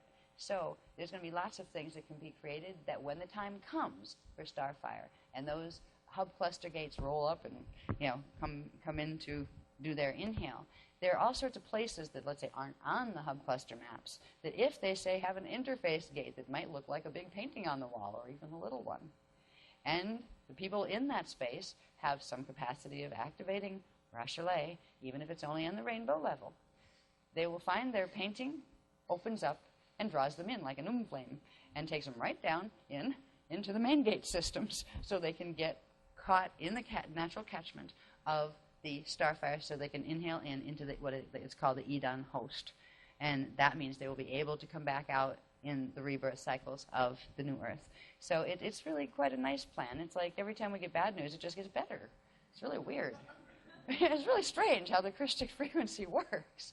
It's like there is no bad, technically, because every time something bad happens, something better happens. So it's at least it's neutral. Anyway, this is the story that we're moving through. It all comes back down to the fact that we begin the process of activating the sparks that form the keys, that form the